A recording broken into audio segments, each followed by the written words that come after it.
Hello, everybody. Welcome back. Glad you're with us after a long holiday weekend. Hope everybody had a great 4th of July with family and friends celebrating the birth of our country. 249, I believe it was, on Friday. Yep. And, man, we are glad to be back here kicking off another week. Well, it feels longer for me because over the last now 8 days, I've only done one show. I only Wow. ducked in on Wednesday. So I got to, knock off the rust, and I feel like I was on the 8-day disabled list here with all the traveling. Well, I think the broadcaster of the year should be able to get back into it relatively easy. Should be no sweat.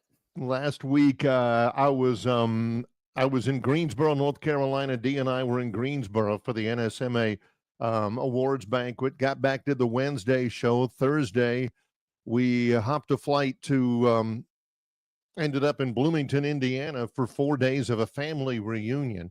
And of course, Dee and I went up there, and my family spread out all over the place. My brother Mike, who's been on the show, lives in Hermosa Beach, California. My sister Jenny is in Bloomington, Indiana, and my other sister Melanie, she's in Jacksonville, Florida. Of course, I'm in Troy, Alabama. This is a family reunion, and we figured it's the first time we have all been together in 7 years, maybe longer. Oh, wow. So it was good for us, and got back late last night. Got to tell you, though, the reason why I say that, all the personal stuff, is because I get so much in my social media feed from all of, obviously, my friends.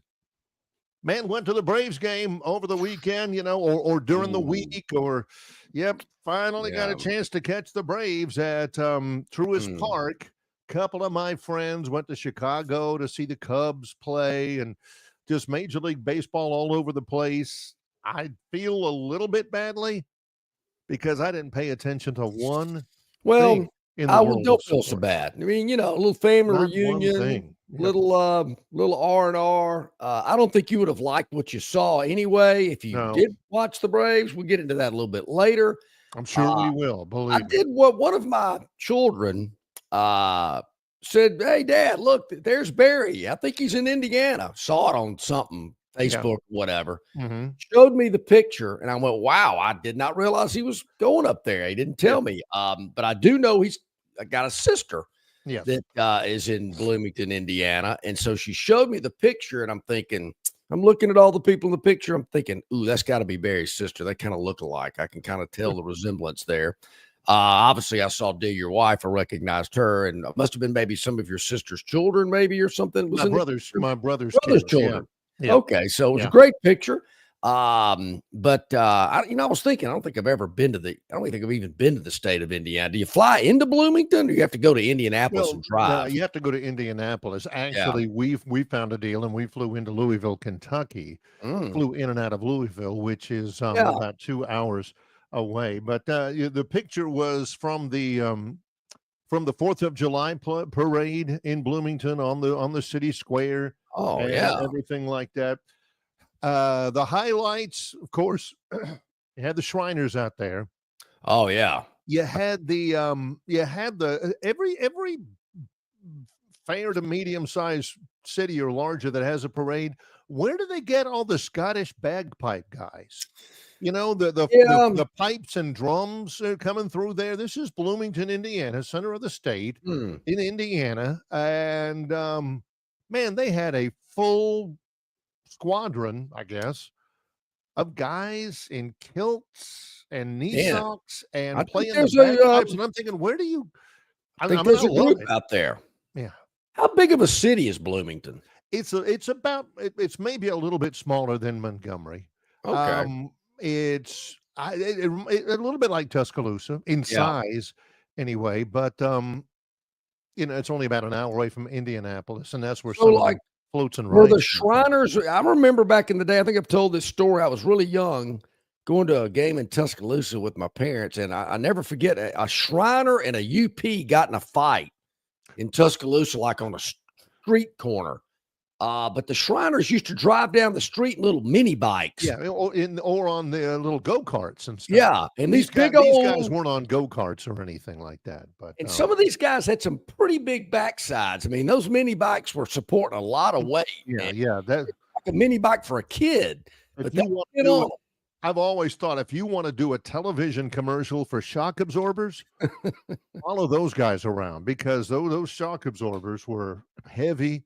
No doubt they were heavy duty. I was thinking, I was down on the Gulf Coast over the weekend. Good time down there, nice weather. But I was thinking yesterday as I was heading home, and I stopped by the Waffle House, and I thought, this might surprise Barry that I'm actually at the Waffle House. And I don't go all the time, but I thought, neither did Gus Malzahn. I just will have you know. And if he won a little bit more, maybe he would have gone more. I think it was like a victory party at the Waffle House, the steak and cheese omelet or something. He's still got a lot of publicity for Waffle House. You ain't kidding. And I tell you what, if they win a game on Labor Day weekend, he'll probably go to the Waffle House in Tallahassee as well. Shoot, yeah. Just saying. Yeah. But I thought, I'm sitting there at the counter, and I was actually by my wife. She wanted to leave later, so I went ahead, and I thought, well, I'll wheel in here to the Waffle House. And I'm sitting there at the counter, I'm thinking, this place is all right. Very cordial, courteous, polite, welcoming. Got my food fast and quick as they advertise, and I was impressed. And they brought the biscuit back at the Waffle House, which was one of my favorites. To get the biscuit, to lay it on the grill, kind of warm it up, crust it up a little bit. That's the best when they're crunchy. Unbeatable. A little bacon, egg, and cheese with a side of grits. It's fabulous. But I thought to myself, maybe I shouldn't be giving the Waffle House. Maybe I shouldn't be kidding around about them so much, because I enjoyed my time there yesterday. Now, this is also, can we pick this out? This is from our producer, Gurn Jr. All right. Gurn says, I was actually in a bagpipe band in high school.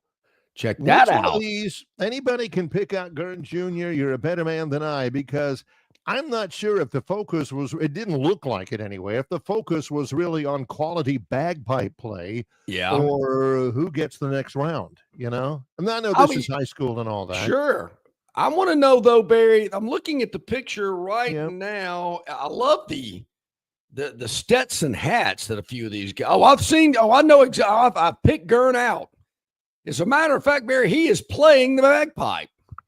How about that? I knew he was a talented individual, and it would have been, maybe, and this was a long time ago, Gurn in high school, not as long as you and me, but the opportunity for the kilts, Gurn, was, you guys just blew impressive. That off.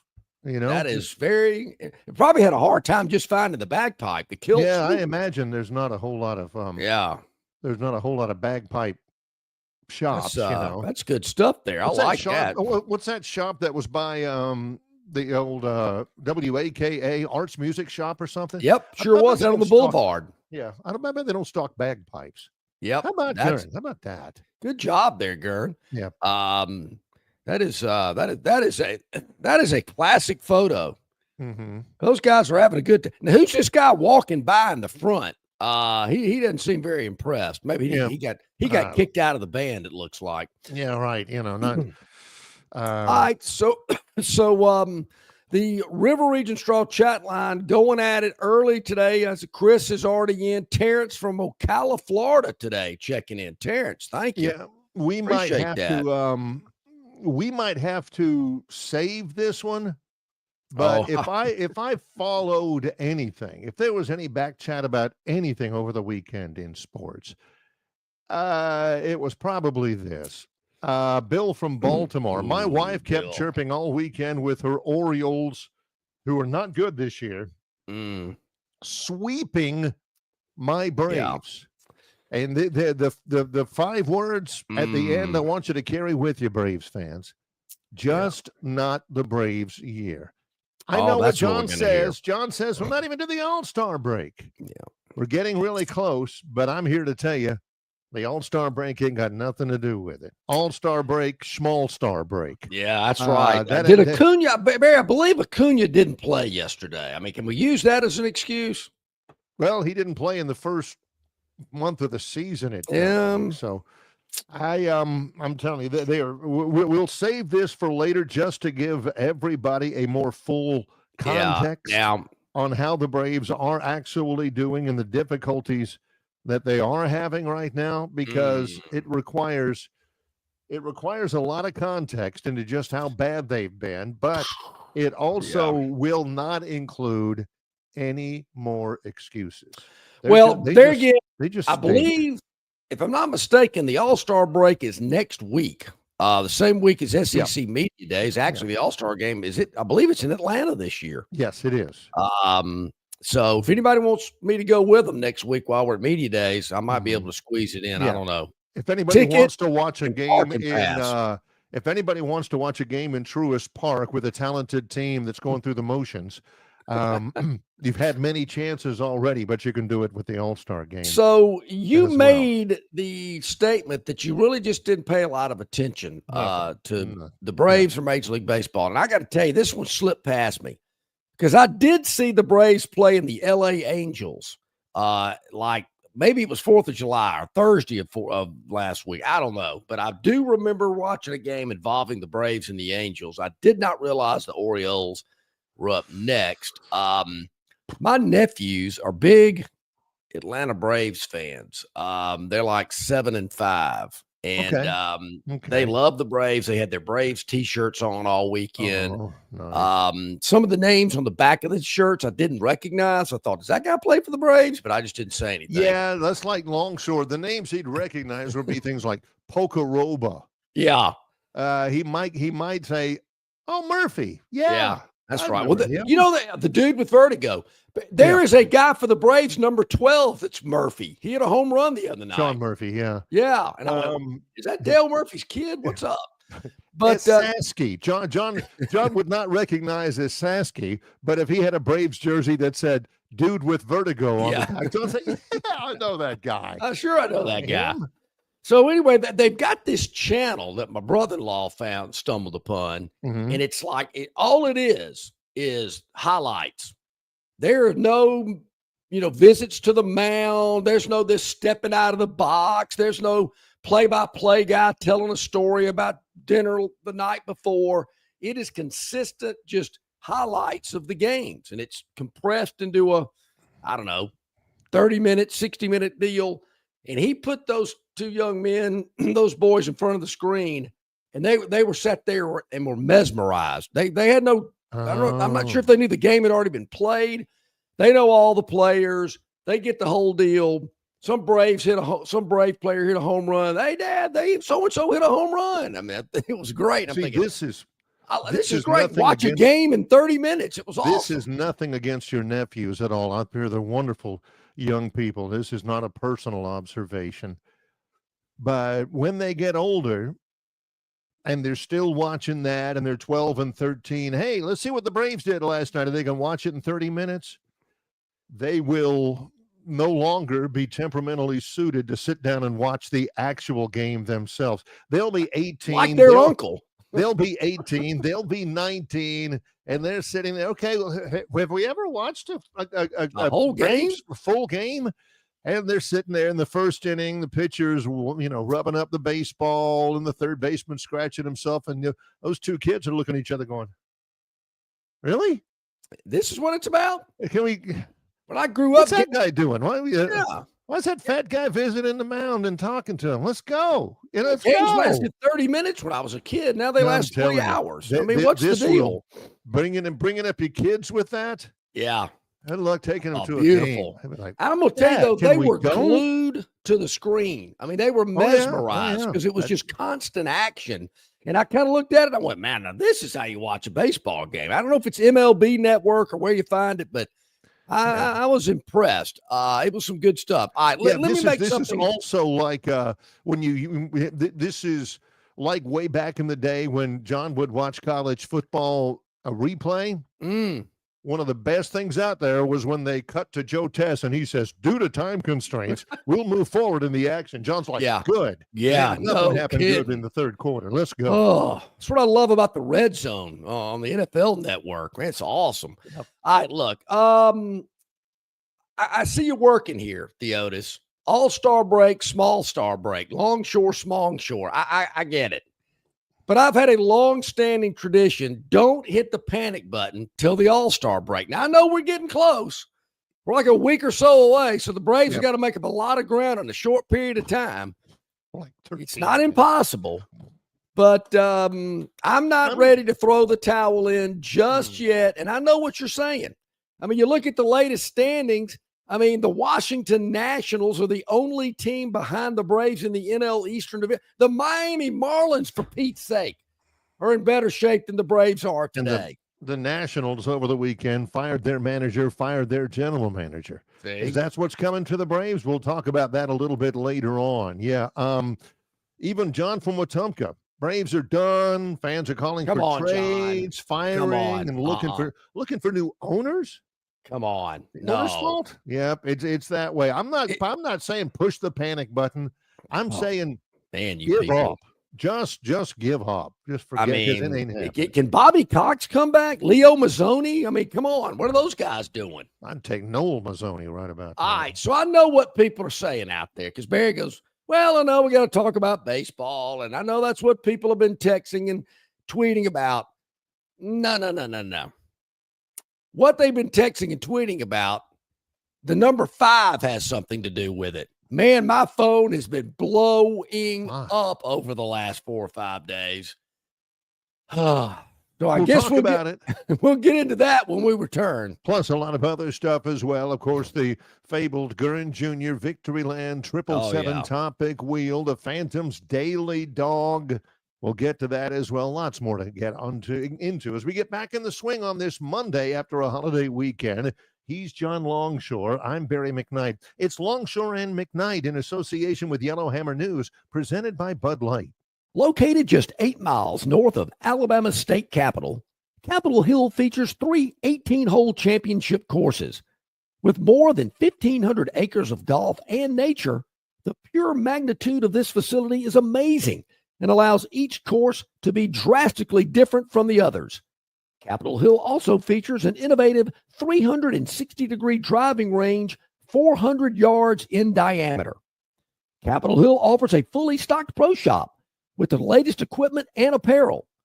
Great food and beverages in the clubhouse can be enjoyed both before and after your round. Get your group together and hit the trail. Go to rtjgolf.com/Capitol Hill for tee times and more information. On the basketball court, the soccer pitch, or even the golf course, your crew brings their best not just for the win, but for that post-game celebration. When victory tastes like Michelob Ultra, it's worth every drop of sweat. And if you don't win, you'll still get the beer. It's just on you. Superior is worth playing for. Michelob Ultra, 2.6 carbs, 95 calories. Superior light beer. Enjoy responsibly. Copyright 2025, Anheuser-Busch Michelob Ultra Light Beer, St. Louis, Missouri. Dixie Electric Plumbing and Air rallies for you. No matter the problem, Dixie will tackle it. Their licensed and trusted electricians, plumbers, air and garage door technicians are ready to win for you. From toilets to garbage disposals, circuit breakers to HVAC systems, Dixie never fumbles. Don't throw away your hard-earned money on second-string contracting companies. Score big with Dixie. After all, they are your biggest fan. Visit calldixie.com or dial them up locally at 262-2946. Already back at it, about 19 minutes past the hour here today, Monday with Longshore and McKnight, presented by Bud Light. Easy to drink, easy to enjoy, in association with our good friends at Yellowhammer News and yellowhammernews.com. Check it out. Video highlights, video clips of Longshore McKnight, a write-up every afternoon about what happened on the program. You can always catch up with us there at yellowhammernews.com. For all of your latest news, politics, lifestyle, and sports, it's yellowhammernews.com. Instagram, Facebook, YouTube, Spotify, X. We're all over that as well. So look forward to that. Check that out. We greatly appreciate you hitting the like button, hit the subscribe button. You will not miss any notifications. So I guess I've got, a couple of questions, two that pop into the top of my head. Okay. 2 questions. I might have more, but I know 2 of them. Oh, I have no doubt you'll have more. Have really kind of come to the surface. Question number 1. Has Alabama ever had this many 5-star players committed this early in the recruiting process? The unhealthiest thing that could possibly happen right now is for you to get about 8 texts, and I don't doubt that you will. Well, John, don't forget the 2011 class had I mean, these are top of their head. Yeah. The 2011 class had 4, but one guy who was later elevated to a 5-star. And remember that 2018 class, and they can do it. They can get all that out there just off the top of their head.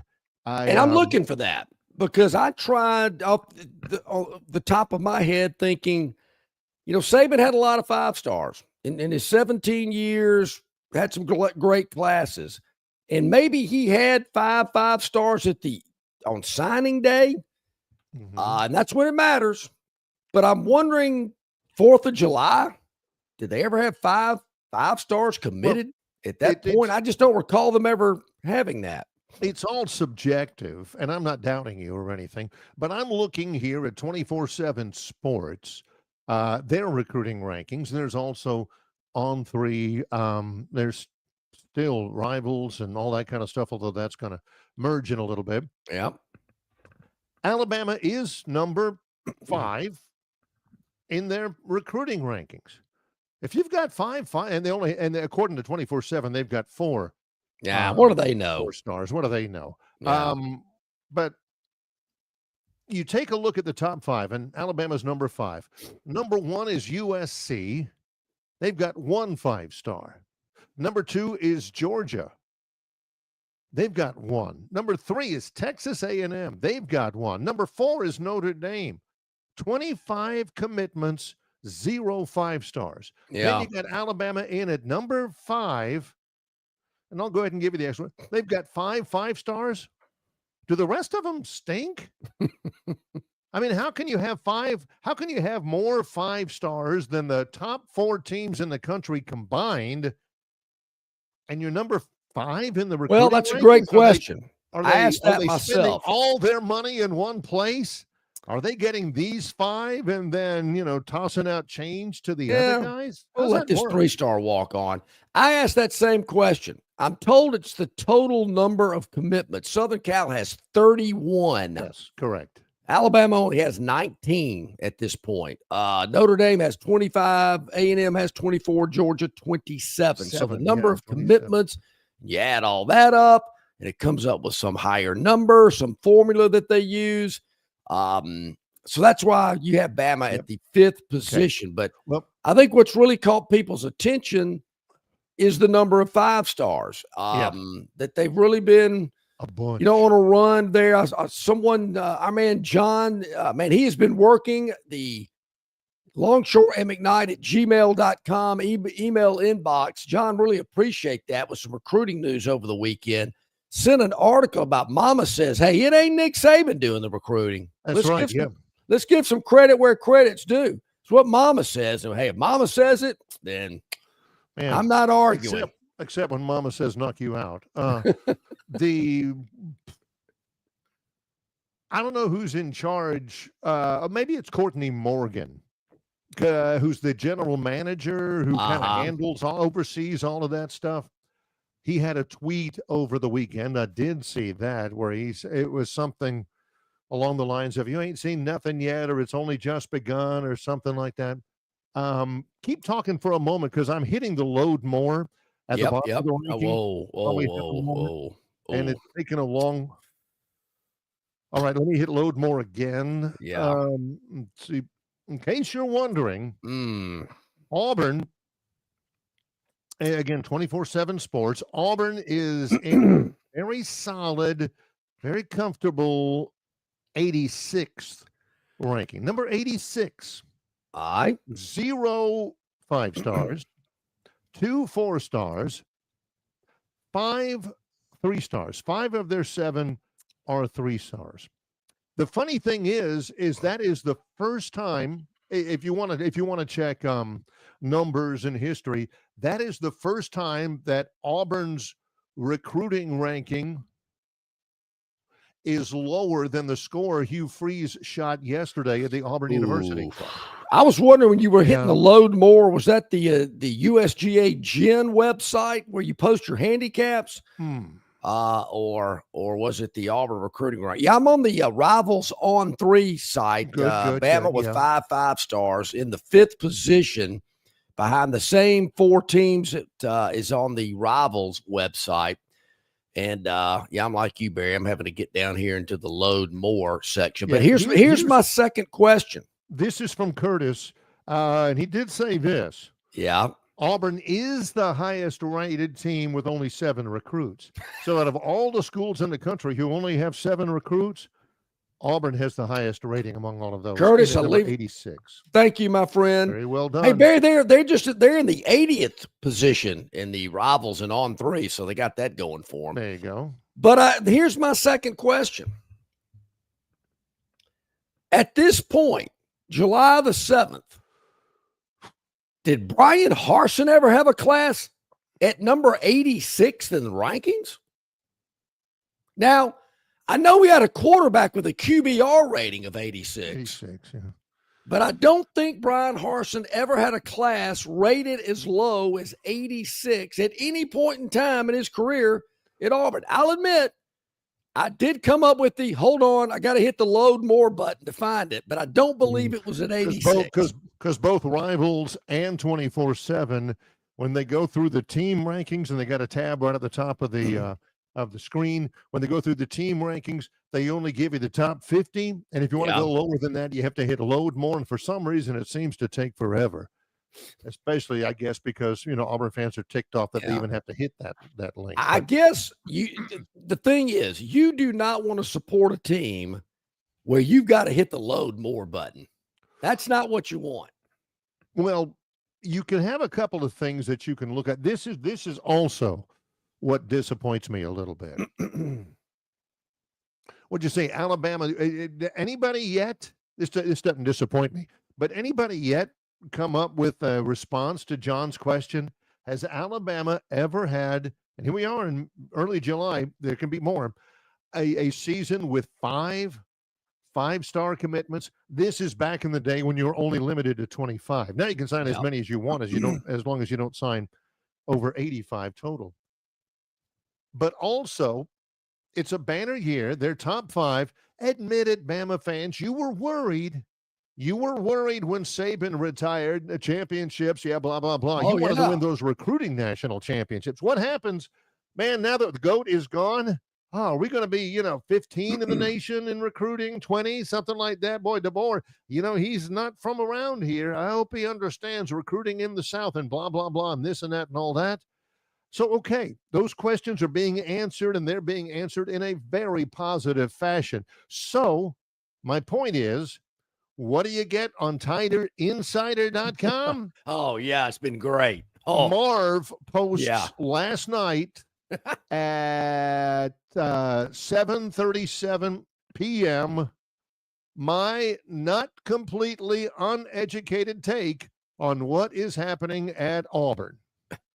And it's stuff like it's a combination of health and apathy of the coach, bad strategic decisions when it comes to recruiting, building from a bad roster in the age of pay for play.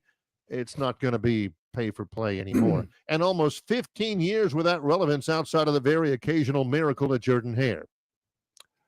Again, this is on a website where the Alabama fan base should be whistling zippity-doo-dah rectally, Well, and you got stuff like, good post. Another post. Yep, right on. Excellent information. This post should be required reading for the membership.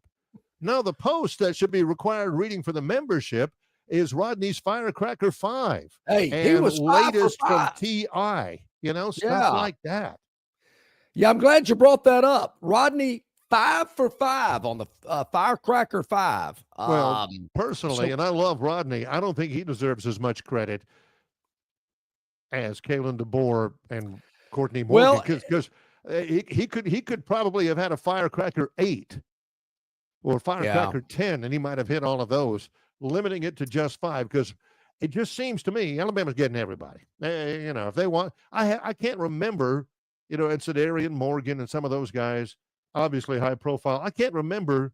Has there been one in the last 2 weeks where you look at Tighter Insider and they say Alabama is hopeful about this tight end from Walla Walla, Washington, and then later on you've got a post that says Alabama misses out on tight end, cites, I ain't seen any of those. No. It's like Alabama very bullish on safety from Alex City.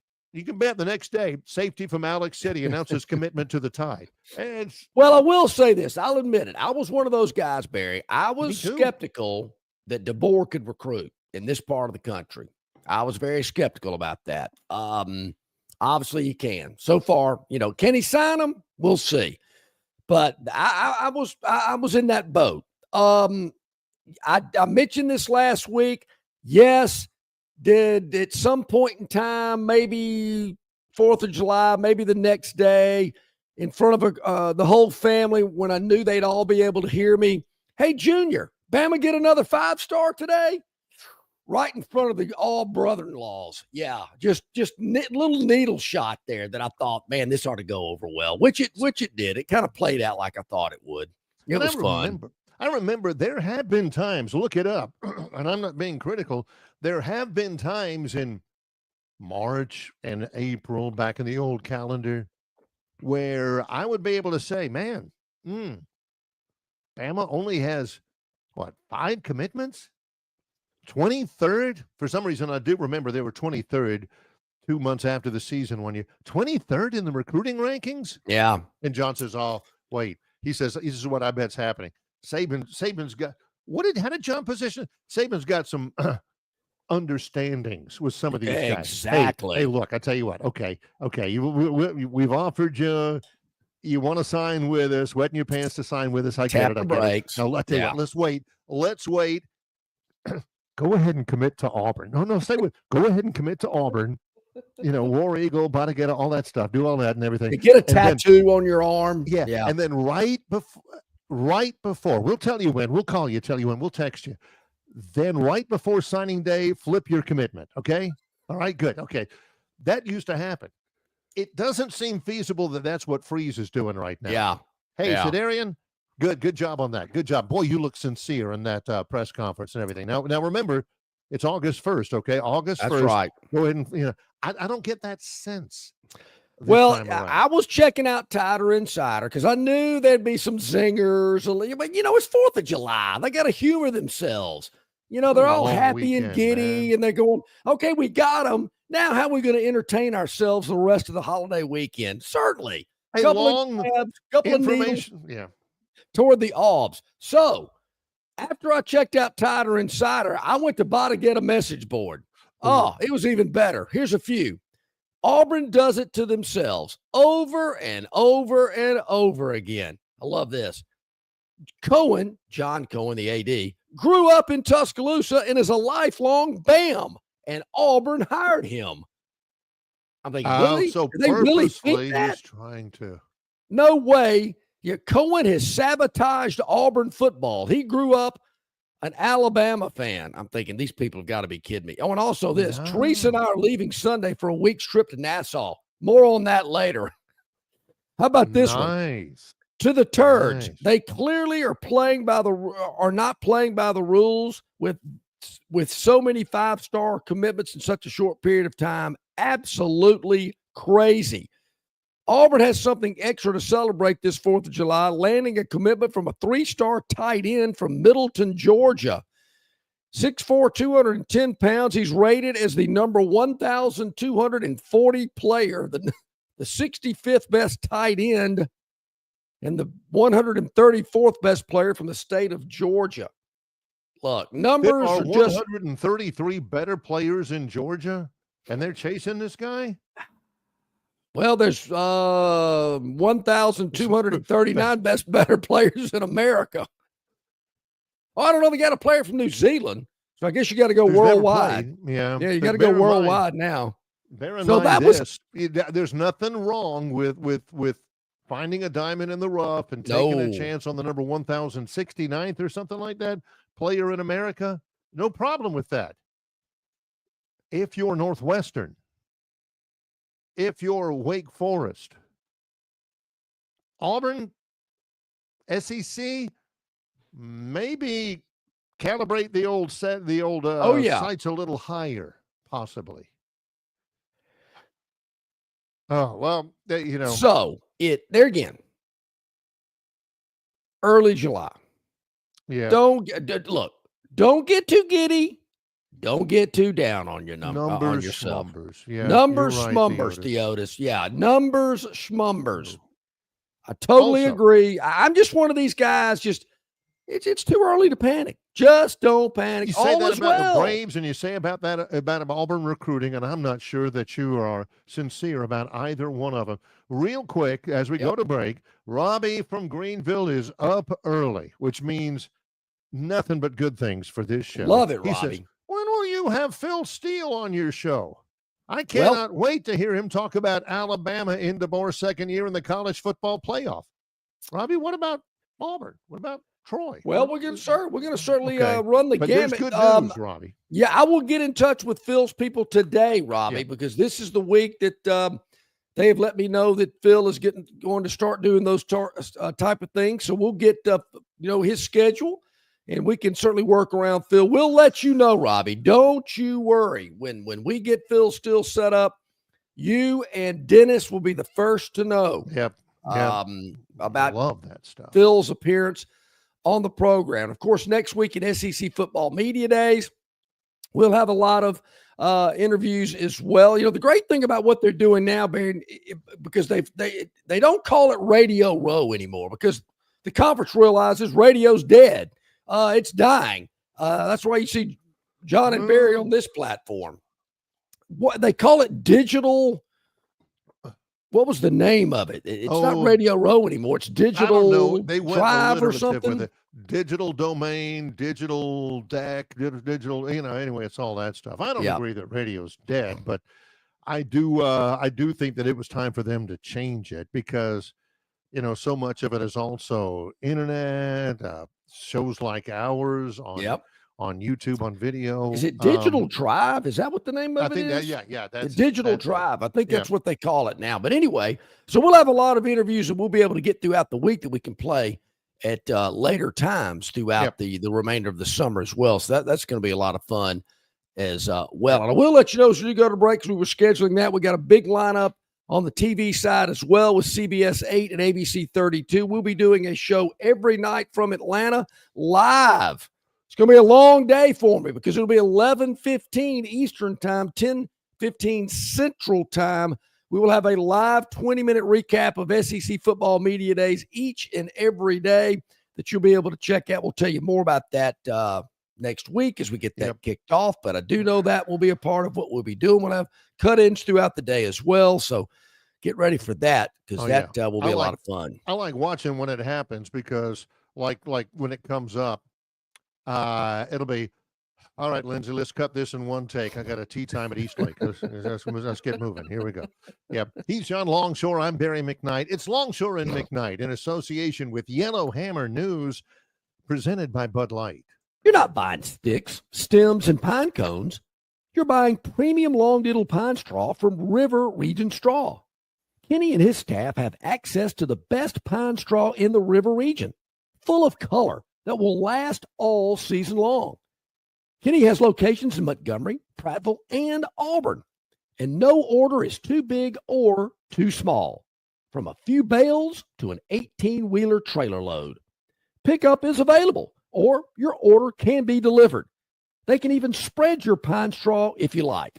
So call or text Kenny today, 669-5959. That's 669-5959 for all of your pine straw needs. The Bush Guide, cold and smooth survival skills. For a successful stint in the great outdoors, pack accordingly. Place heavy essentials near your spine for stability in rough terrain, with light items near the bottom. Now, you may be wondering, where does the Bush Light go? In your stomach. Bush. Head for the mountains. Enjoy responsibly. Copyright 2023, Anheuser-Busch, Bush Light Beer, St. Louis, Missouri. At Dixie Overhead Door, we specialize in top-quality garage door solutions for homes across Alabama and Georgia. In need of a garage door repair or a brand new garage door installation, our expert team delivers fast, reliable service with local expertise that you can trust, providing customized solutions and exceptional care every step of the way. Visit us today at DixieOverheadDoor.com and experience the Dixie difference.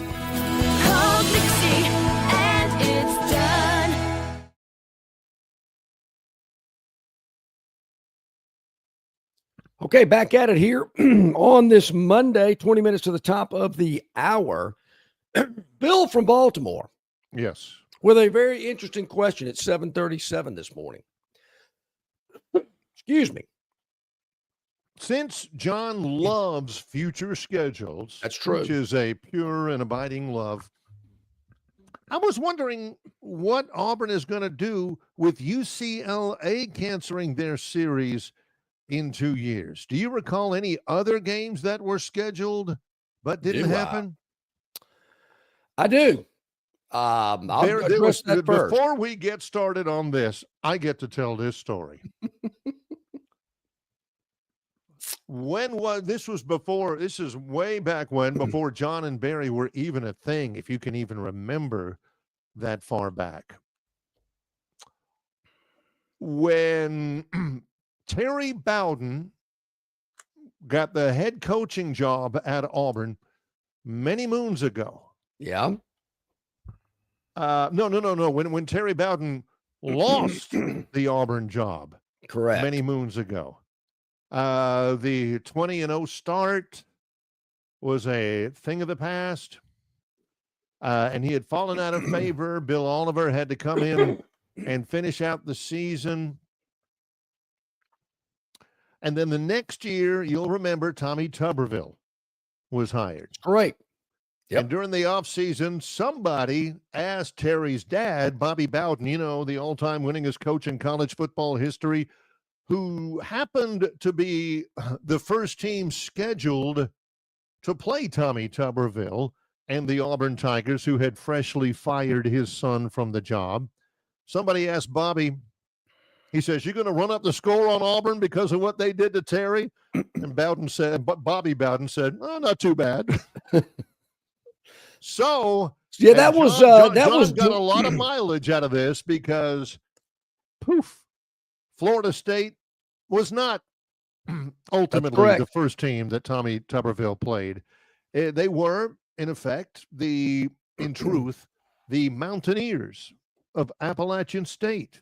Was that the replacement game? That was the replacement game. Because I remember, the quarterback at Appalachian State was a guy named David Reeves, whose dad, John Reeves, used to be the quarterback at the University of Florida when I was a little boy. So I don't know how long ago. Sister used to be married to Lane Kiffin. What's her name? Oh, that's true. That is true. Layla, I think. Layla. Yeah, I think there's a song about her. They were building the Embassy Suites Hotel in downtown Montgomery, and Dwayne from downtown was a frequent caller to our program back then. Those were and he made the prediction: there is no way in the world Auburn will play Florida State. Now, this is long before this ever became a reality, but he just kept saying, "No way Auburn's playing Florida State." And I said, "Dwayne, it's on the schedule. I mean, they're ready to go." Nope, not going to happen. He stuck to it, and lo and behold, it didn't happen. That was the late, great Dwayne from downtown that made that prediction. Well, I don't know what he knew that nobody else knew. But yes, Bill from Baltimore, that did happen. Now, in terms of the UCLA deal. I hate that because, I can understand it because UCLA, when they were playing in the Pac-12, they had 4 non-conference games. Yep. they moved to the Big Ten where you only have 3. And so they did not want Auburn as one of their 3. Correct. So when they got into the Big Ten, that's when that Auburn, stopped. Yeah, it did leave Auburn with a big hole in their schedule, and as of yet, they have not filled it. Now, who did UCLA fill that hole with Auburn? UCLA's like Auburn; they don't have a lot scheduled out. If I'm not mistaken, they filled that game, that home and away with Utah, who used to be in the Pac-12. I think you're that's correct. Right. I think you are. I think I read that. But to my best knowledge, Auburn has not replaced UCLA with anybody yet. Well, they claimed they don't have much on their schedule at all. Yeah, they claim it was the move to the Big Ten. Right. 1 fewer 9 conference games and travel and all that type stuff. UCLA also got out of their home and away series with Georgia as well. The Bulldogs were scheduled to play UCLA, so they dropped the Dogs as well. That's kind of a neat novelty type game. I mean, you're playing in the Rose Bowl, you're going to LA to play. Doesn't happen every year. It's kind of neat. Hated to see that happen. I think it's, would have been really cool as a good quality non-conference game. I just get the sense, Barry, that Auburn, Georgia, maybe some of these other teams, I'm sure, Greg Burns thinking the same thing. I just hadn't heard of any cancellations to this point. They're just waiting to see if the SEC is going to go to 9 games. Are we going to have a big boy conference? Are we going to have a super league? I mean, I think scheduling future opponents is kind of on a holding pattern right now. And I think you're right. Well, Alabama has scheduled out a lot, and I'm sure there are clauses in there to opt out of a game, if there are changes. But John's point is well made. I was reading this morning in preparing for the show of an interview that was taking place with Mike Buddy, who's the athletic director at TCU. And he was saying, TCU's primed in a good position, blah, blah, blah, that they are operating, they are planning out at TCU with the thorough belief that there will be another round of conference realignment between 2020, he said 2029 and 2031, which will be, obviously 4 years from now. I don't think it'll be 4 years. I fully believe it's going to happen. The one thing that has surprised me about all of this stuff that we've seen, John, is the immediacy of it all. Yeah. I mean, UCLA or USC decides to get out, boom, they're getting out. They're not waiting. Clemson and Florida State. When the time comes, or North Carolina, and I agree with John about North Carolina being very attractive to somebody. When that time comes, John, it's going to be there. They're not going to say, well, we've decided to wait for 3 years until our conference contract runs out. No, it's going to be right then. I like this little conversation that Dennis and our man Jason from down in Troy are having. Jason, I know you know this already, but Dennis doesn't care about value. Dennis is about geographical fit. That's his same argument with the SEC. He wants Clemson and Florida State, and I've tried to explain to him, Dennis, they don't bring anything financially to the table. We need money here. The teams that are in the SEC right now are saying, look, if we're bringing somebody to the table, they better make my bank deposit greater, not lower. Biggest mistake is to make a move just to make a move. It's just, we better do something. You don't need to operate in any sort of panic. Jason says, Dennis, I hate to break it to you, but there is nowhere for the Sun Belt to expand that would bring value. Dennis says, you got to keep up with the Joneses. No, you don't. You ain't got to keep up with the Joneses. You got to keep up with the Brent Joneses, who's working hard, and I guarantee you he's, doing all of his due diligence. But Louisiana Tech can't live without Western Kentucky just to add them? Dennis, the key word is value, not sexiness. And wow, that would be great. They're a fit. They're from our neck of the woods. It's like the Clemson, Florida State thing. They don't bring any value. It's how much money are you bringing us? You're in high school. There's this cheerleader. You're on the basketball team. She's the hottest cheerleader on the squad, and you're thinking, all right, yeah, I'm going to go for it. You ask her out, and she is gorgeous. I mean, she passes the eye test. Sooner or later, though, Dennis, you got to have a conversation with her.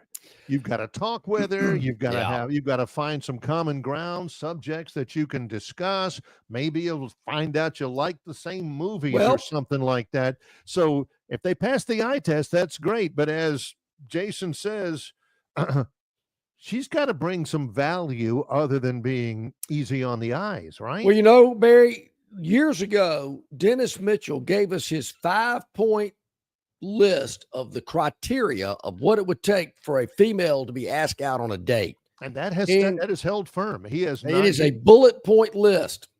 For some reason, geographical location. Yeah. Geographical location had nothing to do with it. Yeah, he'll drive to Eclectic if he has to. Yeah. Going to Abbeville, fine. She's got to, I think it was Non-Smoker was in there somewhere. True. She's got to like wrestling. That's right. Huddle House. Yeah. Dutch. Had to be a Christian.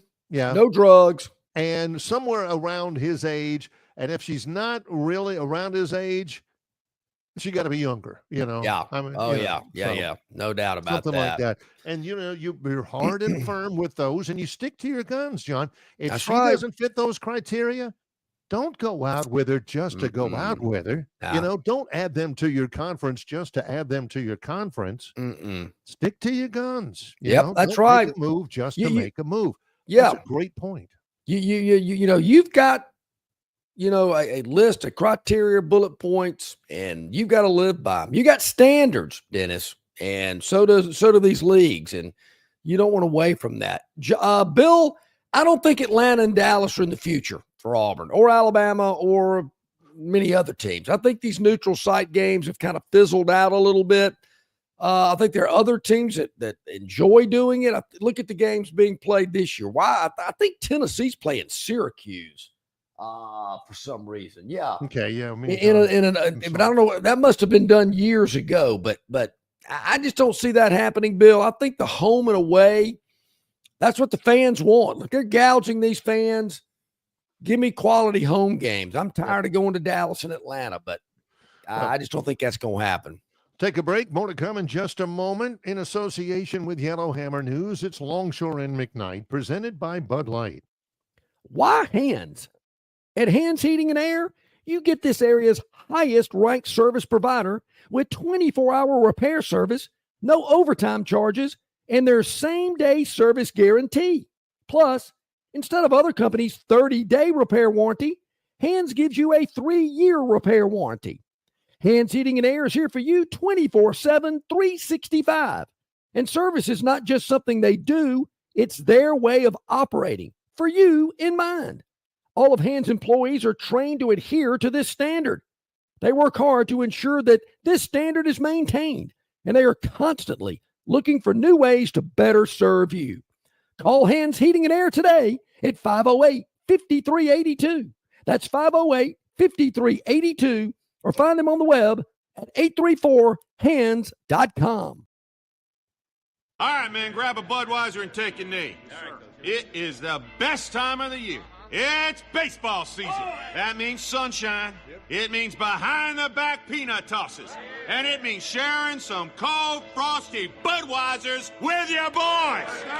Because there's nothing more American than watching America's game with America's beer. So let me ask you something. Are you ready to bring your A game? Are you ready to cheer every frozen rope down the line and amazing catch at the warning track? Are you ready for pitchers' duels and slugfests? Tell me, are you ready for the thrill of an incredible walk-off victory? I can't hear you. Are you ready for Budweiser and baseball? Then get on your feet, raise an ice-cold Bud, and let's make this season larger than life. Great times are waiting. Grab some Bud! Enjoy responsibly. Budweiser Beer, Anheuser-Busch, St. Louis, Missouri. Spring into savings at Styver Ford in Montgomery, America's best-selling truck, the F-150. You can get every new 2024 at 2.9% APR for 72 months. How about an F-150 Lightning up to $15,000 off plus 0% for 75 months? The ever-popular Ford Bronco Sport as low as $25,990. The Ford Explorer, it started the SUV craze. An all-wheel drive with leather as low as $33,990. That's up to $8,000 off. $15,000 off Ford Expeditions. And what about the Ford Mustang? Starting as low as $29,990. And the all-new Ford Mavericks starting as low as $23,990 and no payment for 90 days. And don't forget about Styver Ford's mobile service. Get serviced at your home or work anywhere near the river region. It's all at Styver Ford in Montgomery, where price sells cars. Okay, welcome back in, everybody. Getting close to the top of the hour. Robbie's on it, Barry. Can't get anything past Robbie from Greenville. I was going to go right here. Syracuse and Tennessee, South Carolina and Virginia Tech. They're playing in Atlanta to open the season. I believe the Virginia Tech game is actually on a Sunday, if I'm not mistaken. Tennessee's on a Saturday. Yeah. But those matchups don't excite me. Syracuse, Va-Tech, Big points. Oh, no, not the lip flutter already. That's the bringing out the big guns early. Syracuse and Tennessee, two teams that won 10 games last year, John. John's not interested in results. Wins? No, he's looking at sizzle, panache. Now, South Carolina and Virginia Tech, I got to admit, for years, those were two programs that whenever you start thinking of big boy program wannabes, you had to be in a Power Five back then, Power Five conference. It'd be really good if you had the state name in there. That's why Clemson, for many years never really floated John's boat, or SMU or something like that, Northwestern. But you always forget some teams are Power Five schools. You're like, hey, I can't tell you that I have ever really run into a North Carolina State fan. Have you all of a sudden just been like at the airport or somewhere? I was in North Carolina for 3 days last week. Not a single North Carolina State fan there. I mean, has anybody ever run into, oh man, I live and breathe the Wolfpack? Same thing with Syracuse and Virginia Tech. I've run into Syracuse fans. Believe me, at a broadcaster convention, a sportscaster convention, there's about 45 Syracuse people in there, including Tirico and Ian Eagle and some of those guys. Virginia Tech fans, a couple. I've met a couple. But it's not as though South Carolina, and I know a bunch of South Carolina fans. My niece graduated from South Carolina. But I wouldn't think that South Carolina fans and Virginia Tech fans are going to absolutely just overrun Atlanta. No, they're not. Sunday. That's a great point. Tennessee will dominate the 4 teams that are there that weekend. Tennessee will pack the place out. I mean, they'll go anywhere for a game. But I don't know what it is about Bristol fans. They've played at the Bristol Speedway. They've played out in California. All this kind of stuff. Syracuse won't hardly have anybody at the game, and Va-Tech, maybe a few, but there'll be empty seats at that South Carolina Va-Tech game. I'm going to make that prediction. Which is, again, I brought this up to bring up John's point. If South Carolina were to open against Virginia Tech in Columbia, place would be totally packed. different. Sure. Totally different. If Syracuse was to play Tennessee in Knoxville, or even at whatever they call the Carrier Dome these days, 50,000 fans. So if they're going to will have empty seats. These games, Barry, in Atlanta, for instance, are they even doing it in Dallas anymore? I know they played Oklahoma, Texas at the fairgrounds, but I don't even know if there's a game at Jerry World anymore like they used to be. I mean, there was one in Orlando at one time. Alabama played Louisville and Orlando, and Dallas, and Atlanta.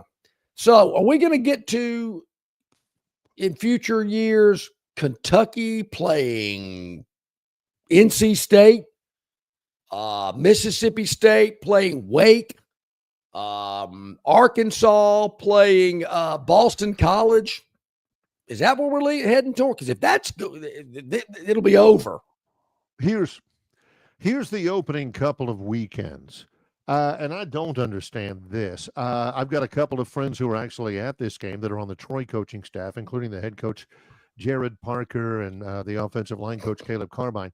When Notre Dame played Florida State last year in Dublin, thought it was a huge win for Notre Dame. All the Irish are back. Turns out Florida State stunk out loud. This year, the very first game is on August 23rd, a little bit less than 2 months away. Iowa State and Kansas State in Dublin. I'm not saying there's anything wrong with Dublin, Ireland. I've never been there before.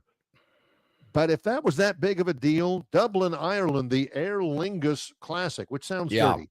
Don't you think they could have done a little bit better than Iowa State and Kansas State? I'm with you. And I believe Greg Byrne has been asked that question about if Alabama would ever play in Dublin. I don't think that's on the top of their list. No. The next week, you've got Nebraska and Cincinnati in Kansas City. What the heck for?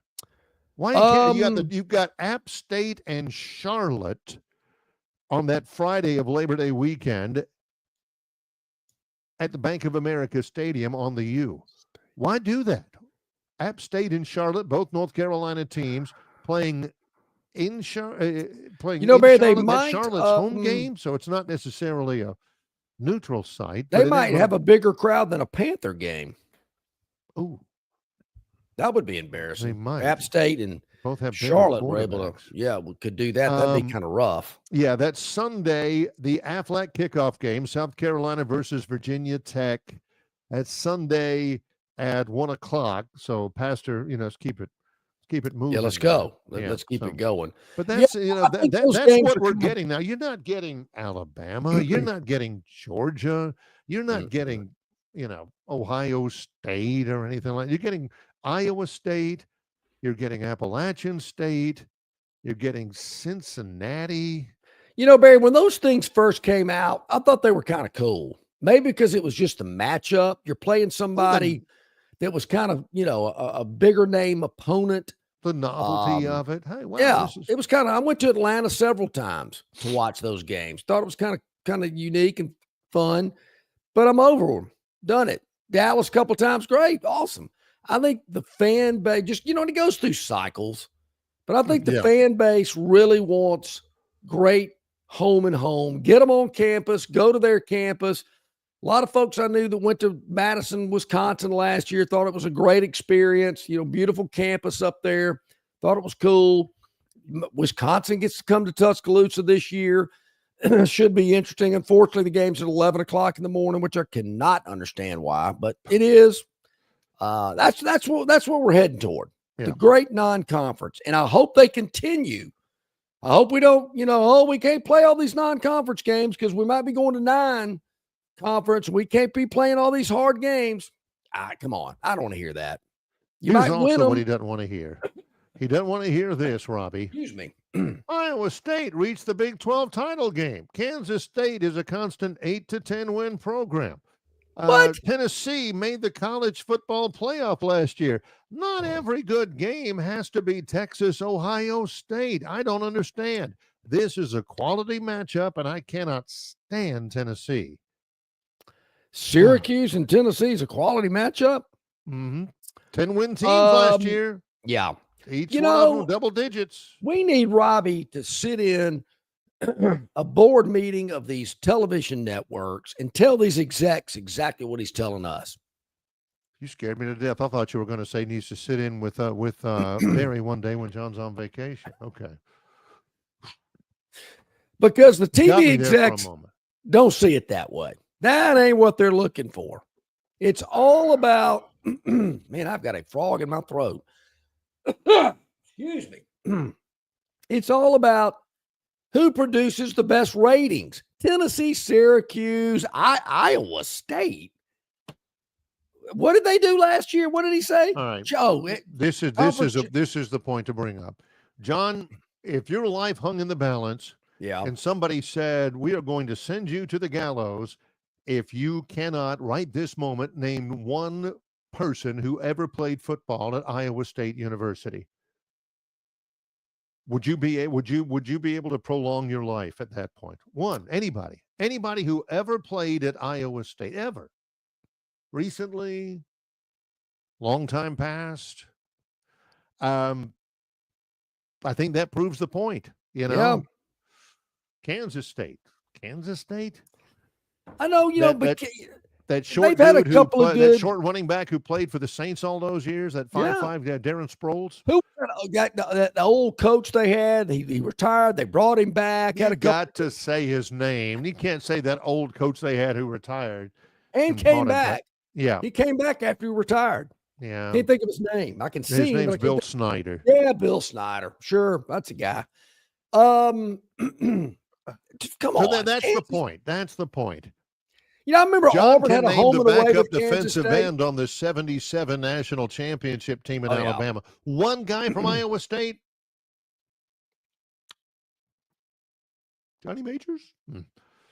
Did he? Johnny Majors? No. Yeah. No, he coached at Iowa State. Yeah, didn't Auburn? I think Auburn had a home and away with Kansas State. They did. Yeah. And I'm thinking, why in the world are you going to Manhattan, Kansas? That ain't where you want to go. I have called football and basketball in Manhattan, Kansas. No way. And, I live in Troy, so I'm not casting stones, but that's in the middle of nowhere. 42,000 seat football stadium. And they're pretty good. God bless them, because they used to be the worst team in Division I. How do you get to Manhattan?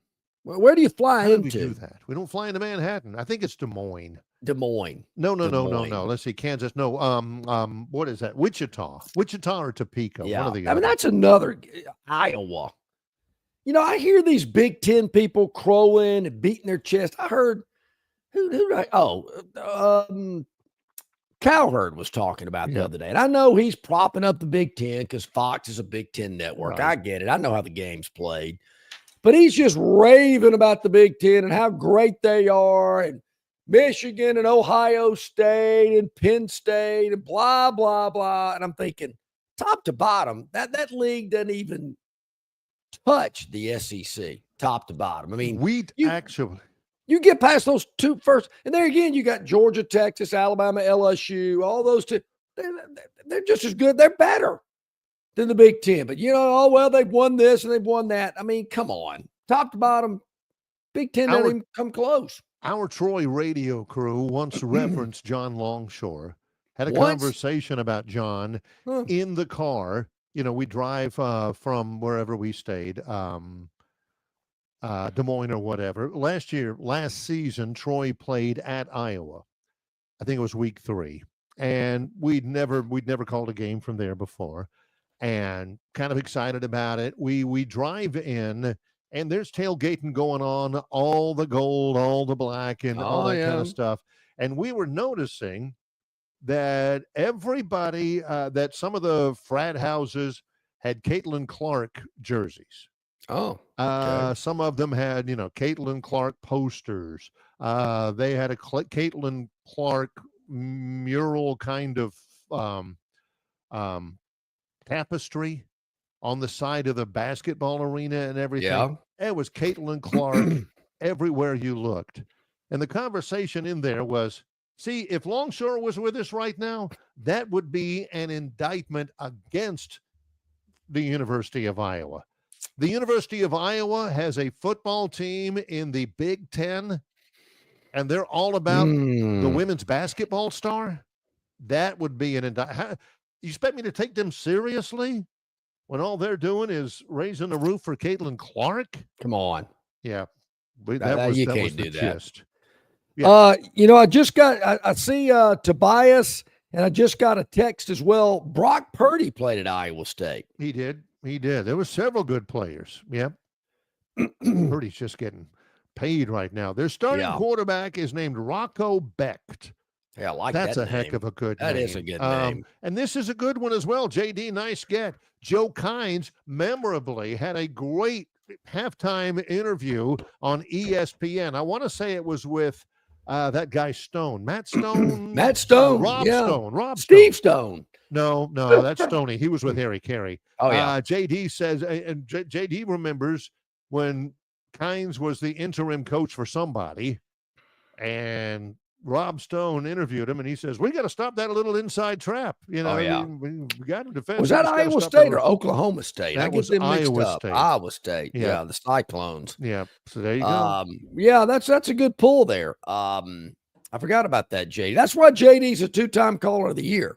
With information like that, I mean, you can't go wrong. I mean, that is phenomenal. All right, now tell me this is not happening.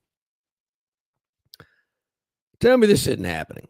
Tomorrow, you know, I've gotten on tangents about Toomer's Corner and when they roll I remember that, yes. I have just been sent some information that tomorrow, July the 8th, correct, that former NFL great and Ole Miss quarterback Eli Manning will be in Auburn to film an episode of Eli's Place. Yep. Something like ESPN2 or ESPN Plus or something like that. And it says help and let's help. Man, excuse me. We're hanging in there with you. Help us to attempt to set a world record by rolling Toomer's Corner like never before. Are you gonna roll it for a show prop? Well, what it is, it's Eli's Places. They're trying to set a world record. I'm not very clear with this. Yeah. Auburn will have the responsibility. Mm-hmm. Auburn University says that, Auburn fans, Auburn family.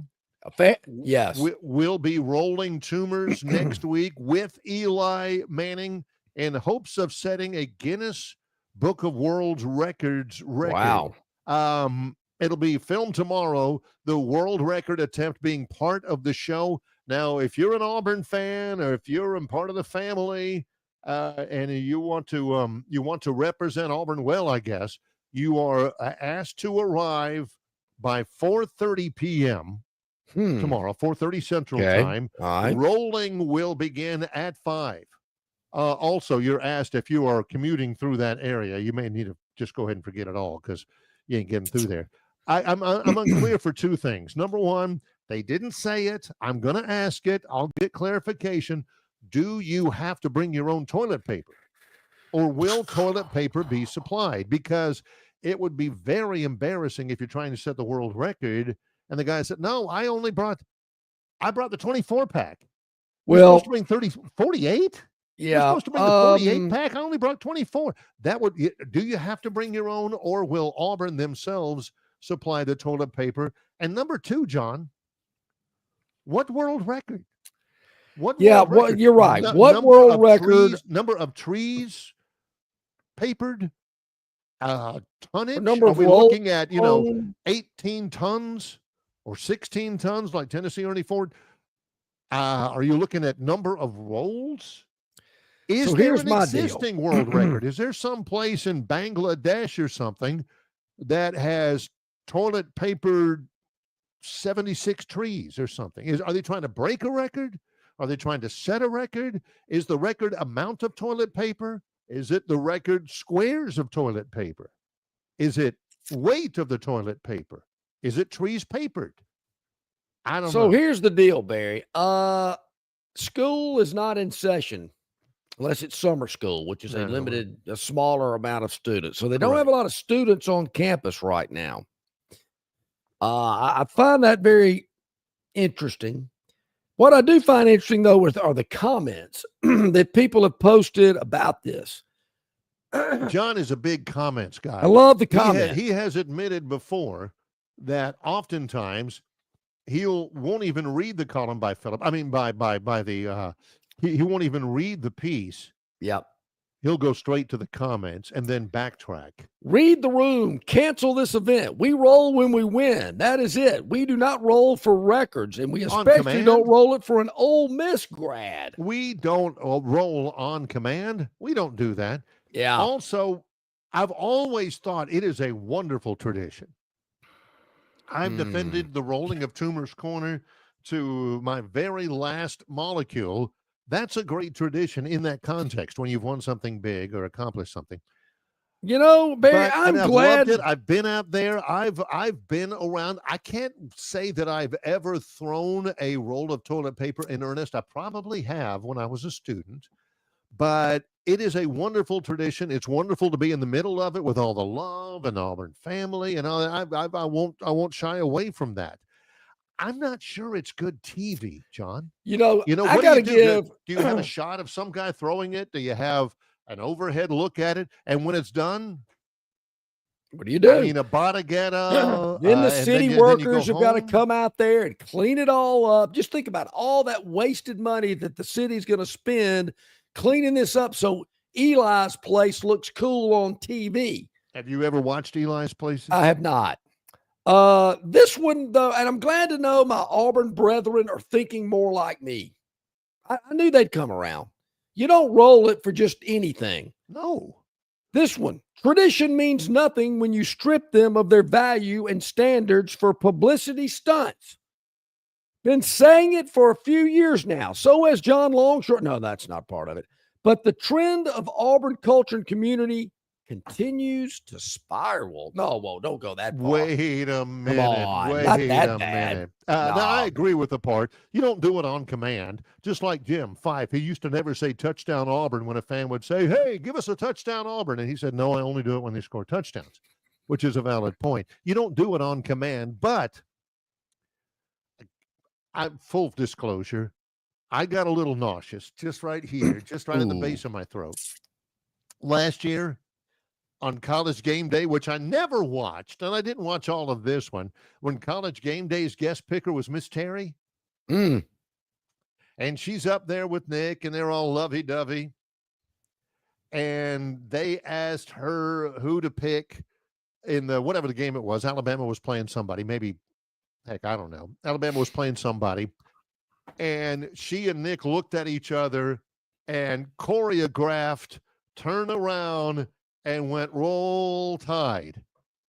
And everybody lost their minds. Oh, yeah. Out there. Now, you don't choreograph something like that. It loses its value. That was the most choreographed thing in the history of ever. And Nick, he looked stiff when he looked wooden. Am I doing it right? Am I doing it?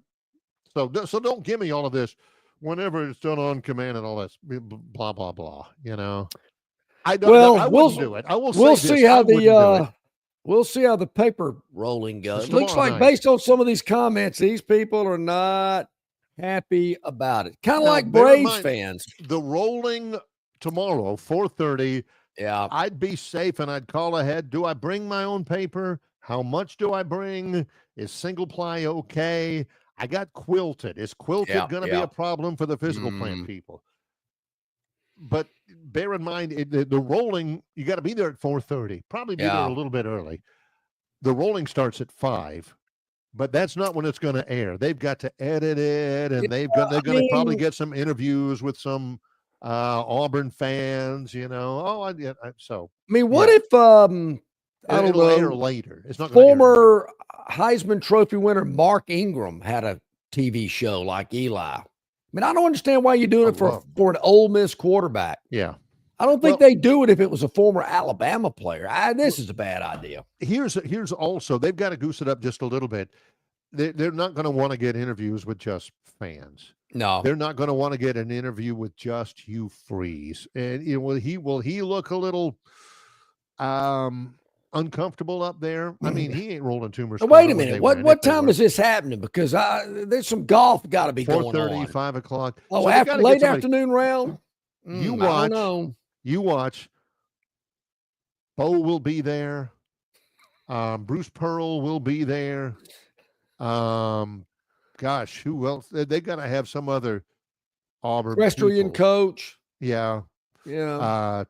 Charles Barkley there. So they got to do that. They got to do all that. I don't know. I don't know about this one. It just has way too much of a potential to be a debacle for me to take a chance. So, all right, let's take a quick break. When we come back, we got the Phantoms Daily Dog. We got to get to this Braves situation as well, a little deeper as well. I think I hear my doorbell ringing. You're going to see who's at my door during this commercial break here. Yeah, I can while we're going to take it. Yeah, it's probably an Amazon delivery. Yeah. We have got still the Gurn Jr. Victoryland 777 Topic Wheel coming up well. Yep. It's Longshore and McKnight in association with Yellowhammer News, presented by Bud Light. Known by avid golfers as one of the most beautiful and challenging stops on the Robert Trent Jones Golf Trail, Cambrian Ridge in Greenville lies just 40 miles from Montgomery. It is well worth the ride for any golfer looking for 27 holes of jaw-dropping golf. The greens have been redesigned to accommodate the higher green speeds associated with their installation of the latest generation of ultra-dwarf Bermuda grass. Cambrian Ridge offers a fully stocked pro shop with all the latest equipment and apparel. Great food and beverages in the clubhouse can be enjoyed both before and after your round. Get your group together and hit the trail. Go to rtjgolf.com/Cambrian Ridge for tee times and more information. In sports, if you think joy only happens after you win, think again. Look at the world's most successful athletes like Serena Williams, Brooks Koepka, and Alex Morgan. They don't spend all their days grinding away. They take time to enjoy themselves, like getting together with friends over a Michelob Ultra, because they know that happiness is the key to winning, and that joy is the whole game, not just the end game. Michelob Ultra. 95 calories, 2.6 grams of carbs. It's only worth it if you enjoy it. Enjoy responsibly. AB Michelob Ultra Light Beer, St. Louis, Missouri. Phoenix Physical Therapy is ready to help patients recover, recharge, and rise. They develop a customized therapy plan for each patient to get them back to enjoying their favorite activities. Their experienced team is committed to providing exceptional care in a professional environment. Whether you're looking to prevent or treat an injury, recover from a recent illness, or recuperate from surgery, schedule an appointment with our clinic and take advantage of our physical therapy, athletic training, workers' comp, and employer solutions service. Experience elevated physical therapy today. Call Phoenix Physical Therapy at 239-9316. That's 239-9316.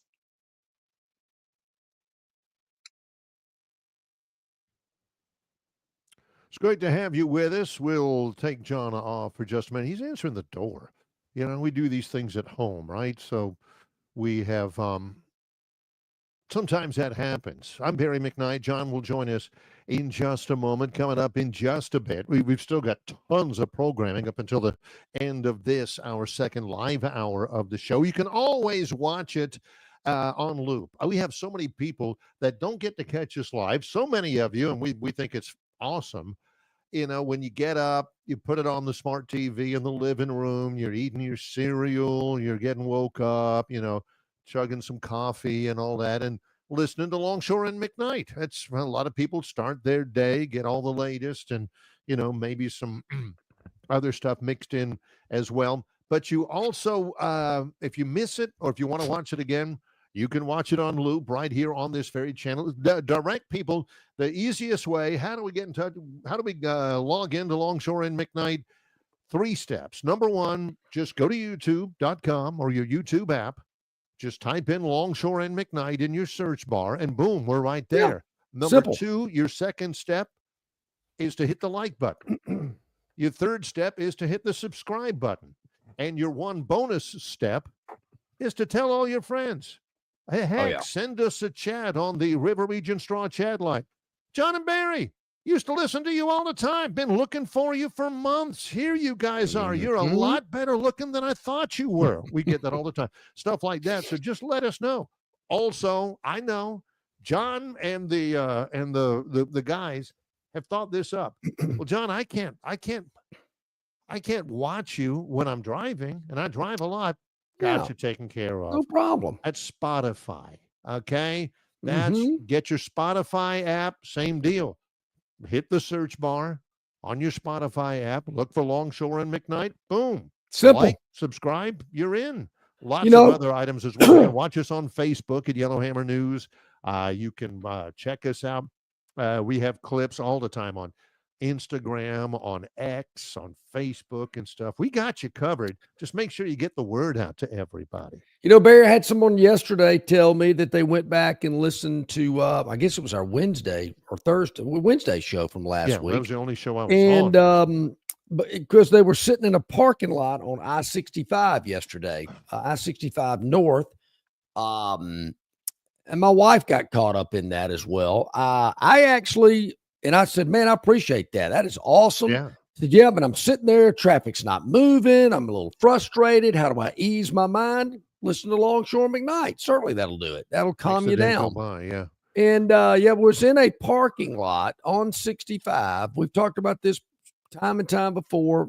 Didn't look to be like a traffic accident or a major situation. Just some reason people like to start going slow. Or come to a complete halt. I do not get it. I actually was coming back from down south yesterday. I got off of 65 at the Evergreen Monroeville exit, which is about 60, 70 miles from Montgomery. Right. I drove to Montgomery on 31 the whole way because my Waze app is telling me, oh, don't get over there. Yeah. A lot of red on that strip. And obviously a lot of people did what I did because there were a lot of people on 31 yesterday, particularly when you get to some communities like I think it was around Greenville and then again around Hayneville. There's a red light on 31, which kind of backed everything up a little bit. But, man, I don't know what it is about traffic on the interstate these days. My wife, she has a theory about that. Because we were coming up, but we went the back way when our flight landed. And, we spent some time in Destin and Panama City and all that. Mm-hmm. On Sunday, particularly after a holiday weekend, on Sunday, checkout time at the hotel or the resort or whatever, usually about 10 o'clock, 11 o'clock in the morning.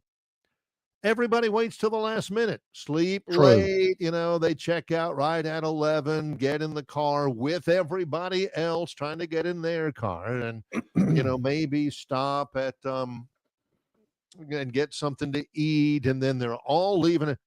Pro tip, when you're doing something like that, and my wife believes in this totally, when you're checking out, just man up and get out at 8. Yeah. 8:30 or something like that. Because everybody, maybe you're hungover, maybe you don't want to go and all that kind of stuff. Checking out at the very last minute, getting in the car where everybody else is trying to get in their car at the resort or whatever, heading up, some of those little roads, Destin, Pensacola, or brutal 31 or 65 or something on the Alabama coast and everything. By the time those people are sitting in a parking lot on I-65 at noon or something like that, you're already 9/10 of the way home. You're right. Just because you a little mental toughness and got up early and took off then. She makes a lot of sense. And I hear you. I hear what you're saying because I'm thinking, I actually thought about this as I was dealing with some of this traffic. There again, I got to admit, didn't deal with what a lot of people had to deal with on 65 because I've been there, done 31. That, and got off on 31 before, and I did it again yesterday. But I thought to myself, with the technology in which we have today, next year after the 4th of July, which I believe is on a Saturday next year, I thought, I'm just going to do the show Monday and come back then. I'm just going to do it from down there and then come back and then deal with it and not have to deal with all that crazy traffic. I mean, that is absolutely insane. It was just incredible. And I don't know, because I've driven 65 since I was 16 years old. I don't ever remember standing still multiple times or the number of vehicles on the road. I just seems to maybe more people are driving. I don't get it. It just, well, ever since it became crazy. The Gulf of America, it's become more popular. I think. I don't know, but it is growing down there. I know. When you were a kid, going down there, and of course, my dad's family is from Port St. Joe.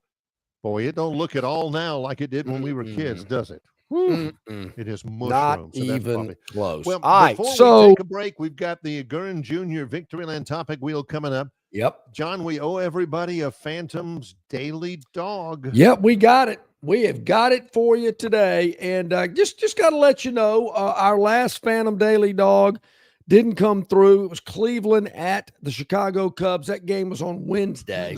Yeah. Long time ago. So, yep, that one didn't come through for us. We're not going to hide. We're not going to do it. We're going to tell you about today. Okay. Yeah, it was yesterday. Yesterday's 6:40 tonight.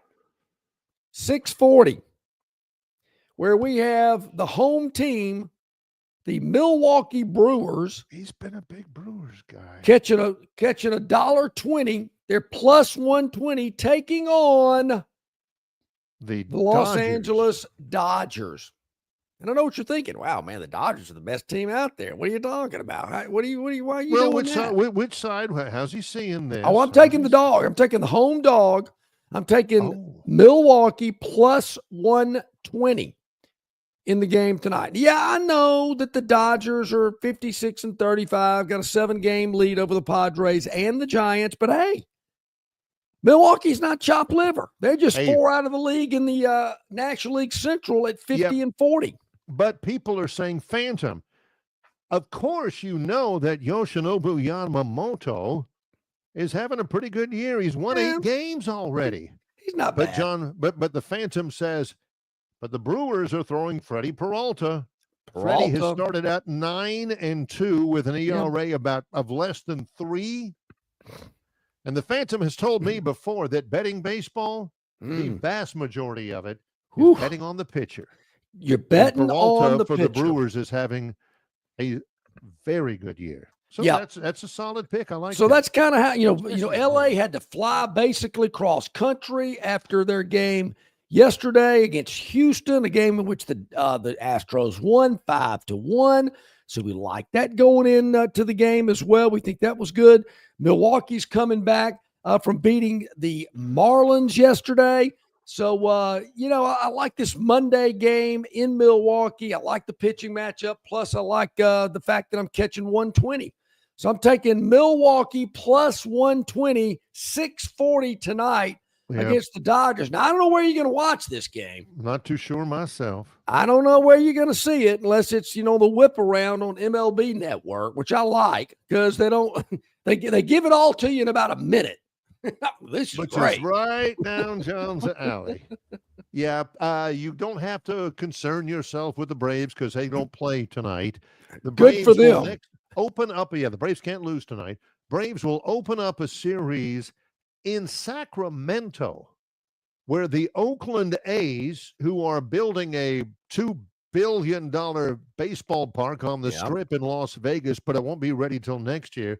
The Oakland A's are actually playing their home games this year at Suter Health Park in Sacramento, California. It's about 14,000 seats. It's a minor league park.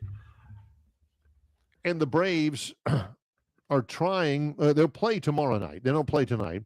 The Braves are trying their best after a little bit of a break. Got the day off today to do something about a stretch where they have lost 4 in a row. Got swept by the Orioles. They have only won 2 of their last 10 ball games. And John, as of right now, heading into the All-Star break, they are 11 games under 500. 11 games under. And 13 and a half games back of first place. 1.5 games behind the Miami Marlins. Oh, easy. The Marlins. Hey, look, come on. The Marlins have won the same amount of World Series titles as the Braves. I mean, that can't be that bad. I've actually, they've won. Marlins have, and we've made this point before, the Marlins have been in 2 World Series in their history. Yeah. Won them both. Take care of business. Okay, so there you go. Now, how about this, though, Barry? Dog, a quick one just for reference here. The Phantom will pick Milwaukee as a home dog. Yes, against the Dodgers. Yeah. So, how about this, though, Barry? That game tomorrow, If you are an Atlanta Braves fan, and I'm told there are a few out there. Yeah. This game, first pitch in the Central Time Zone, 9:05 tomorrow night. Correct. If you live in Atlanta, home of the Braves, that's 10:05 p.m. But it is on the Major League Baseball Network tomorrow. True. Which is kind of surprising that they're showing that from a minor league park. Maybe that's just the nuance of it. Well, I wonder because I don't know if they've got enough, camera bays and room for the broadcast crew or whatever to actually, put it on the air. Maybe Gern can pull this up for us. I'd just like to see an aerial view of this stadium where they're actually playing. I mentioned a week or so ago, I actually, believe it or not, went to a game when the Texas Rangers played in a venue that looked like a AAA stadium. I thought this is a major league. Yeah, this is a major league ballpark. Wow, interesting. This was way before they built. Well, actually, they built. They're in their second stadium since they played there, I believe. Correct. But yes, correct. I would like, and then of course Tampa's playing in a spring training facility. Are they just going to continue to play there? Nah, they've got to have a new stadium. I mean, they're not going to rebuild Tropicana Field, and they really shouldn't because it's out in the middle of nowhere and it was a warehouse anyway. So Tampa Bay's kind of in limbo a little bit. Yeah. We'll take a break. Gern has dropped off for a moment. We'll hit a break.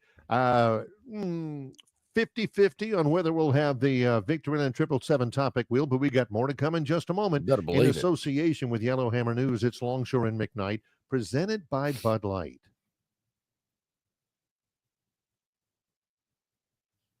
Let's see if we can figure this out here. Yeah. Ta-da, get that. Move this over. Worked before. Should work now. Let's see if we can do this. Move it over. Let's try this one. All right. Nope. That's not no audio either. We'll have to keep it right here. Yeah, we'll get our audio. I will say this, though. I do know the Destin Connection Seafood Market. Here. I got it. Yep. Okay. Destin Connection Seafood Market. Here we go. The Destin Connection Seafood Market offers the freshest seafood direct from the Gulf of Mexico with deliveries daily. Snapper, grouper, pompano, flounder, copia, along with medium, large, and jumbo shrimp, hand-picked crab meat, and chucked oysters. They can even cook your order for easy, quick pickup. The Destin Connection can make a po' boy with any of their seafood items that folks in New Orleans rave about. Go by and see them at 3750 Norman Bridge Road or call 288-4272 for pickup orders. All guests of Longshore McKnight appear on the City of Montgomery guest hotline. Check out the most interesting and informed personalities in sports covering Auburn, Alabama, Troy, ASU, and all the major teams from across the country. John and Barry have the best guests brought to you by the City of Montgomery. To find out everything you need to know that is going on in the capital city, check out montgomeryal.gov. That's montgomeryal.gov. The capital. Don't miss your chance to win big at Victoryland Casino. Play the latest, hottest. Oh, there we go. Here we go. Back at it. There we go. Back in. Gern's back with us there, which I think he is.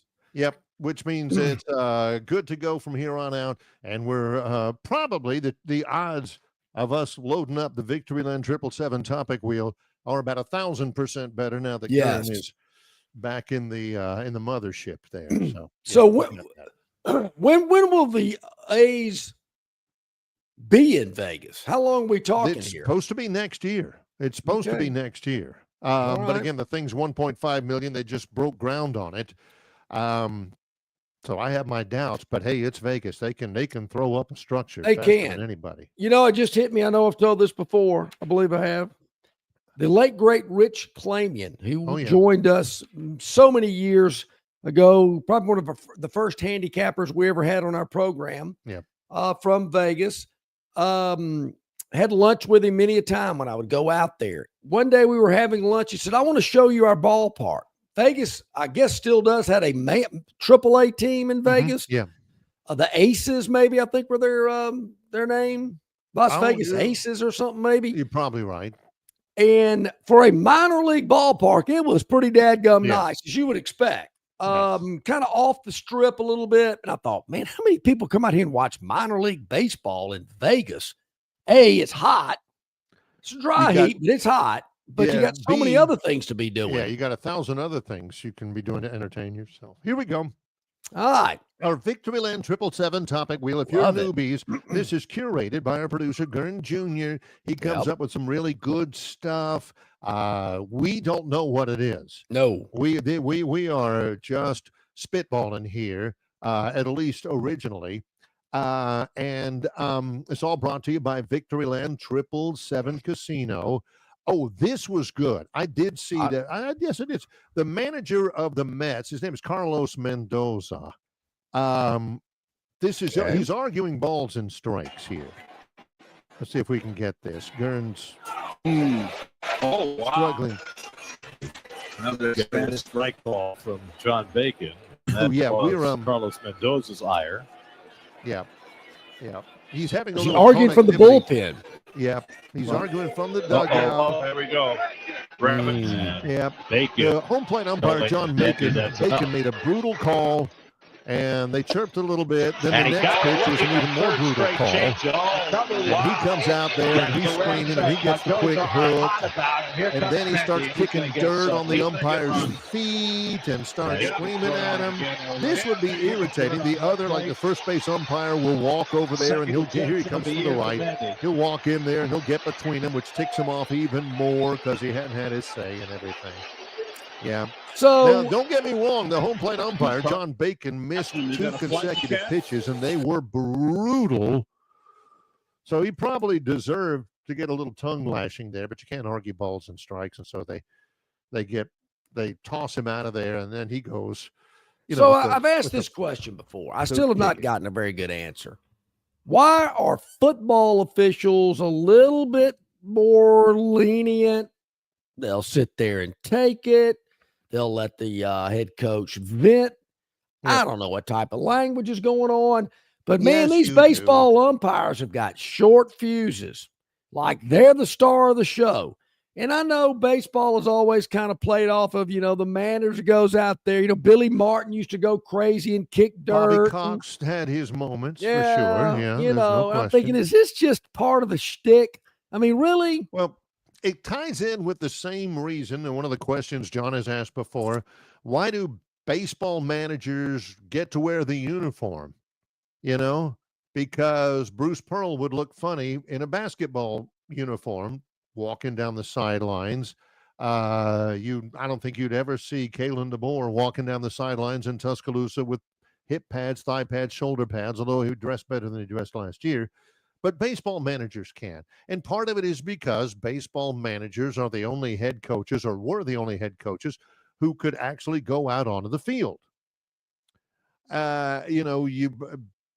Basketball, you can't get out of your little coach's box. Same thing with football. Baseball, you can get out there, you can call time, you can come out and talk to the umpire in foul ground and all that kind of stuff. So with that being said, the baseball umpires are out there. I mean, the baseball managers are out there. They're out there. They can scream and yell at them and everything. And they can say, hey, get back to your dugout. In the NFL, they can scream and yell at you, but you're over on the side. You're away from everybody. Andy Britton's getting his ear chewed by Dabo Sweeney or somebody. And it's over there. People don't see him and all that kind of stuff. I think that all right, so this would be my solution. Why even let them come out of the dugout? Yeah. Because you're not going to change the call. You go out there and argue till the cows come home. That guy's made the call. That's the way it's going to be. Never happens. You can argue and scream and holler and, do all this childish stuff to wake the crowd up and get them interested in it. Yeah. But just do without it. Can't leave the dugout. That's like my buddy Neil just texted me. Love this guy. He said in the old days, you also had player managers in baseball. I can remember back now, Ty Cobb was a player manager. Frank Robinson was a player manager. Some of those guys out there. And you can't I used to think you can't have player coaches in the NBA. I think Bill Russell for the Celtics was a player coach with the Celtics back in the 60s. But I used to never think you couldn't have a player coach in football until the remake of The Longest Yard with Adam Sandler. When over there, right there's Burt Reynolds. Yeah. Burt Reynolds is like 73 when the movie's made, and he's out there. He's the coach, ball cap on, but he's got on the Mean Machine jersey, number 22, the Mean Machine across the front, shoulder pads, thigh pads, and he gets out there and he runs a play. Oh, you better believe it. Years old. Heck yeah. So I guess you can do that. I guess you can, but yeah. Look, I'm one of these baseball fans. That's what I'm looking for. Manager comes out there and throws a fit, whatever, fight breaks out, then I'm interested. But there was only one time when John was younger that he jumped out of his chair at a basketball game, and he wasn't watching it live. He was watching like SportsCenter or something like that. When they had a when Indiana played somebody and Bob Knight threw a chair out onto the court. Oh, sounds like man. this is a sport for me here. I didn't know you could do that. Turns out you can't, but it definitely caught his attention. It caught my attention. It did. All right, what else is next on the Gurn Junior Victoryland 777 Topic Wheel, where you can be a winner too? Let's see what's up next. Yeah, he may have some bandwidth issues because he's going a little bit slow. Well, I hear it spinning. We just here we go. There he goes. It's spinning slowly, and it's going to land on. If it ever lands, no sauerkraut. All right, what do we got with this one? Could this be no sauerkraut? Was this sauerkraut? All right, the U.S. and Germany. What was this? This was the under-19s, the World Cup for the under-19s. Oh, wow. Even though they had that. Oh, yeah. Don't know anything about it, but the U.S. won it 109-76. Trying to think, is there anybody that we would know in the, like an Alabama recruit, an Auburn recruit, or something like that? I don't think so. Is basketball a 12-month out of the year sport? It certainly seems like it's becoming that way. Yeah, there's basketball going on all the time. I know the summer leagues out in Vegas are going on, and saw where Janiah Broome scored his first points as the 76ers in some game the other day. This was for the championship. USA beat Germany in this deal and wins the under-19 championship. I'm looking at the stats, the box score and everything. Yep. Nobody's like really jumping out at me. But it's now when I saw the topic no sauerkraut, it reminded me of a story I've told before about Lee Corso asking for a hot dog at Legion Field. So this was a long time ago because Bama was still playing at Legion Field. And of course, Alabama football is known for stadium dogs, and it's got the kind of ketchup mustard mixture with the sauerkraut on the dog. They put it in the foil wrapper to keep them warm. And when you order one, they hand it to you. Well, Corso wanted a hot dog, opened it up, saw that the kraut was on it, looked back at the lady that handed it to him and said, "Can I get one without any sauerkraut?" She got the hot dog out of the foil that he had just put back in there, got her finger dead in the eye, the sauerkraut off, stuck it back in there, and handed it to him. I said, "That's how we roll down here, Coach." Yep. He was not happy. He was not happy. Doing a little research on this, on the American team, the under-19 world champion team that won yesterday, again, over Germany. There is a kid from Alabama, Caleb Holt, who's from Buckhorn, Newmarket, Alabama. Then, and he won the state championship, 6A Player of the Year as a freshman. Yeesh. Sophomore, he was Mr. Basketball in Alabama, 6A Player of the Year. And then he transferred to Grayson, Georgia, and he's transferred somewhere else, like Prolific Prep. Yeah, Prolific Prep in Fort Lauderdale, rated one of the top 10 players nationally. He is on that team. So out of Buckhorn to, I don't think he has committed anywhere. but he has been Alabama Mr. Basketball a couple of times. So there's an Alabamian on that top 10 player roster. Yes, top 10 in the country. Jeez, who knows? Man. Well, we'll take a break. When we come back, we'll wrap up this edition of Longshore and McKnight in association with Yellowhammer News, presented by Bud Light. Ford announces employee pricing on every new 24 and most new 25 Fords, and only at Styver Ford in Montgomery, up to $5,000 below employee pricing, plus no payments for 90 days. From America, for America, at Styver Ford in Montgomery, home of America's best-selling truck for nearly 50 years in a row, the F-150, with hundreds to choose from. The Ford Escape, the Ford Edge, and the Ford Bronco, all priced at thousands below invoice. And pack up the crew in a Ford Expedition or a Ford Explorer for the beach, the lake, or the big game. It's all at Styver Ford in Montgomery, where price sells cars. Summer's here, and so too are its many challenges. Heat that won't quit, beers that won't fit, hammocks that won't hammock, screen doors that appear out of nowhere, flips that flop a little too much. That's why it's important to keep it simple. Keep it cool, keep them coming, and keep it easy. Easy to drink, easy to enjoy. Bud Light. Local banking expertise, the newest innovations and technology, personal attention, genuine hospitality. It's all just part of the Riverbank and Trust difference. They invite you to experience it for yourself. Welcome to banking above and beyond at Riverbank and Trust. Locations throughout the River region, locations throughout the state of Alabama. Riverbank and Trust. Okay, as Barry mentioned, last segment of our live program, but you can watch or listen anytime that you want because it's up and available 24/7 on YouTube, Facebook, certainly Instagram, X, Spotify, wherever you want to go. And, of course, Yellowhammer News and yellowhammernews.com. A lot of great content there, video content.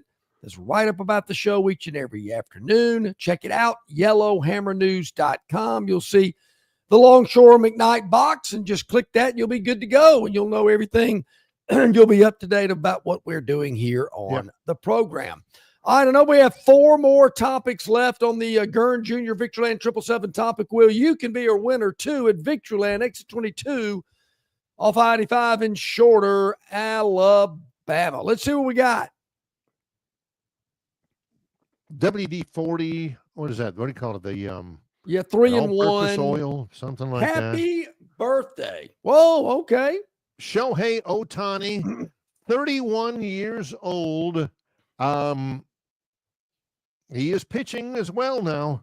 Yeah. Not only is he, I think, a 2-time MVP, but now that his arm is fully healed, he is pitching. They're kind of bringing him along a little bit. And he looks good. He's got the 100-mile-an-hour fastball. He may be the best pitcher or the best player of our generation. How often does he pitch?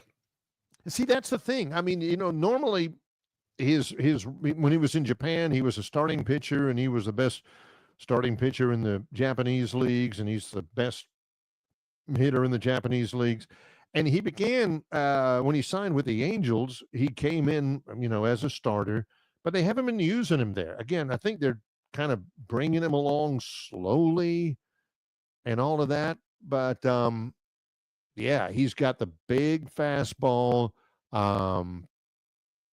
He's got several pitches. That's Dave Roberts, the manager, who, by the way, wears the full uniform. He doesn't wear the hoodie or the raincoat over it or something. I mean, that. do you have to wear the uniform? I remember the former Tampa Bay Rays manager. He'd wear a hoodie. He wears a sweatshirt. Just the hoodie and all that. Some of them never wear a jersey. Hey, what's his number? I don't know. I don't think he has a number. Really? Does the Manager really need a number? Why do baseball players need numbers? Baseball players need them just like everybody else needs them, in every other sport. You got to know who they are. Well, you never hear the ump say, well, there's no penalties. I mean, so you don't have to go foul number 24 on the floor, shoot 2. Strictly for fan and television holding. Number 73. Loss of 10 yards brings up 2nd and 10. You don't see that in baseball.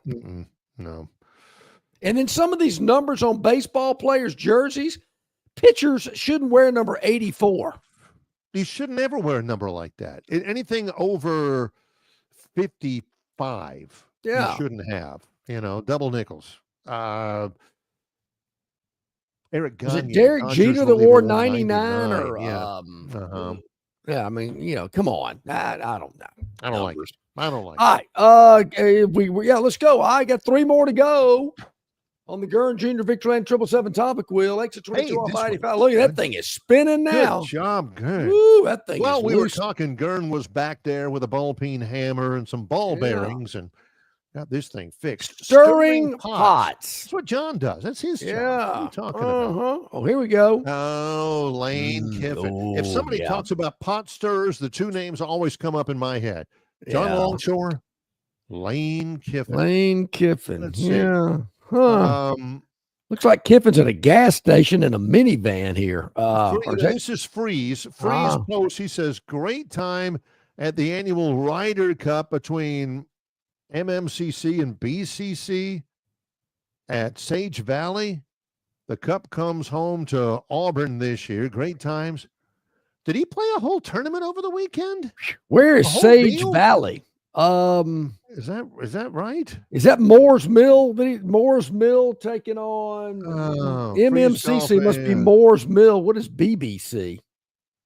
I don't know, but is there? I'm just asking. Not necessarily for a definitive answer from John. Yeah, but just to throw the question out there for the crowd for conversation, maybe later. Is the fact that Freeze is playing in full tournaments and playing so much golf? What did you say last month? He played 28 rounds or something like that. Yeah, long 20-something rounds.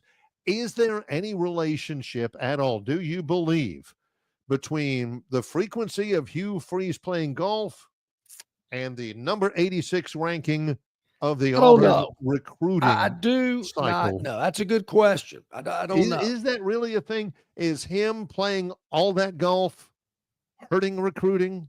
Yeah. I do remember Saban, one of the reasons why he was maybe the best recruiting head coach ever was because Saban was doing it himself. He was watching film himself. He was conducting all the meetings himself. Auburn fans, is it legitimate to think, he's out there playing all that golf? Shouldn't he be looking at film? Shouldn't he be running these meetings, setting the tone? I don't know. He's got a different way of his coaching philosophy. Now Nick Saban was known to kind of slip out of the Malmore building from time to time to go hit some range balls or get in a few holes. But Saban was also known to play golf extremely fast. Yeah. There wasn't any waiting around. And if you were in front of him, you were getting lapped. And if he had an approach that he really needed to get pin high in order to win that hole for his team, and Cedric came out, ran out onto the fairway and says, Nick, it's Julio. He's taking that call. Probably so. He's saying, guys, do what you want to with this round, but I got to take this call. Kids are folding. I'll be back. Yeah. So he knew what the priorities were. I saw Kiffin had another post about, was it his daughter or his girlfriend caught a big fish yesterday, a big tuna down on the Gulf, and was posing at the dock there as they brought the big fish in. Very nice. Yeah. Say what you want about Kiffin. He's a little bit of a Fruit Loop, but he is a good father. Yeah. Spends a lot of time with his kids. I think he does. All right, let's spin it. You said in The Godfather, a man isn't a real man unless he spends time with his family. That's exactly right. All right, Gurn, spin it again. Let's see what we got coming up. What's on the list? Historic trade. Yeah, oh, man. This one is somebody figured this out. Durant to the Rockets, 7-team deal. Don't ask me. Don't ask me. Because number one, it'll take 15 minutes to figure out. Durant and Clint Capella to the Suns, and the Suns get Dylan Brooks, Jalen Green, and a bunch of tomato cans who don't really matter, plus a couple of second-round picks. The Nets get a couple of second rounds. I don't know where they figure into this. The Warriors get Alex Tui and Jamal Mashak, who just got signed. The Hawks get these guys. The Lakers get Tim Duncan and Bob Cousy. I don't know. The Lakers get this. And gee whiz, no kidding. I mean, can't you do that simpler? Yeah, no doubt. I mean, one guy commands 7 different teams. Yeah, That's make a trade. They'll give you this guy for that guy. Yeah. And when you get that guy, you go to somebody else and say, I'll give you my guy for this guy, and do that instead of, oh, give me a break. Kind of confusing. All right, Okay, one more. Let's Here we spin go. it Let's close it up. to make it official here on the Gurn Jr. Victoryland 777 Topic Wheel. We're going to spin it, and it's going to come up. Got to make it official. All All brought to you by 777 Casino, exit 22 off I-85, Shorter, Alabama, where you can be a winner too. That's true. This isn't Johnny be good. It's gonna be Gonna good. be good. Yep. Oh, yeah. We talked about this Wednesday, didn't we? Yeah, we Colin did. Sexton leaving the Cavs and going to the Hornets. I think it's a good fit. You know, a couple of Bama guys, Colin Sexton, Brandon Miller, who's a star of the future if he's not already right now. We mentioned this because I was in Charlotte last week a little bit. They're pretty geeked about this. I would think they should be. Yeah. They like this. Young, exciting players. It's a franchise that has had a little bit of difficulty and it's had some ups and downs. Yeah, the national attention. But Sexton, I don't know. You know, he was pretty good in Cleveland. I don't necessarily know that what they did suited him. This is a good fit for him. Watch out for Sexton. I'm not saying he's going to lead the league in scoring or anything like that, but this is a major positive, A, for his team. I think he fits well with the Hornets, and B, I think this will be a real shot in the arm for his career, which was already going pretty good. Yeah, no doubt. All right, great topics on the Victoryland 777 Topic Wheel today from Gurn Jr. Appreciate that. Tomorrow, Brian Matthews, auburnsports.com, will join us at the bottom of hour number 1. Kicking off hour number 2, Travis Ryer on YouTube, Talking Tide. We'll do that tomorrow on the program as well. And preview that big Braves A's series. From Sacramento. Man. Coming up tomorrow night. Fun. Late. Yeah. For our producer, Gurn Jr., he's John Longshore. I'm Barry McKnight. It's Longshore and McKnight in association with Yellowhammer News, presented by Bud Light.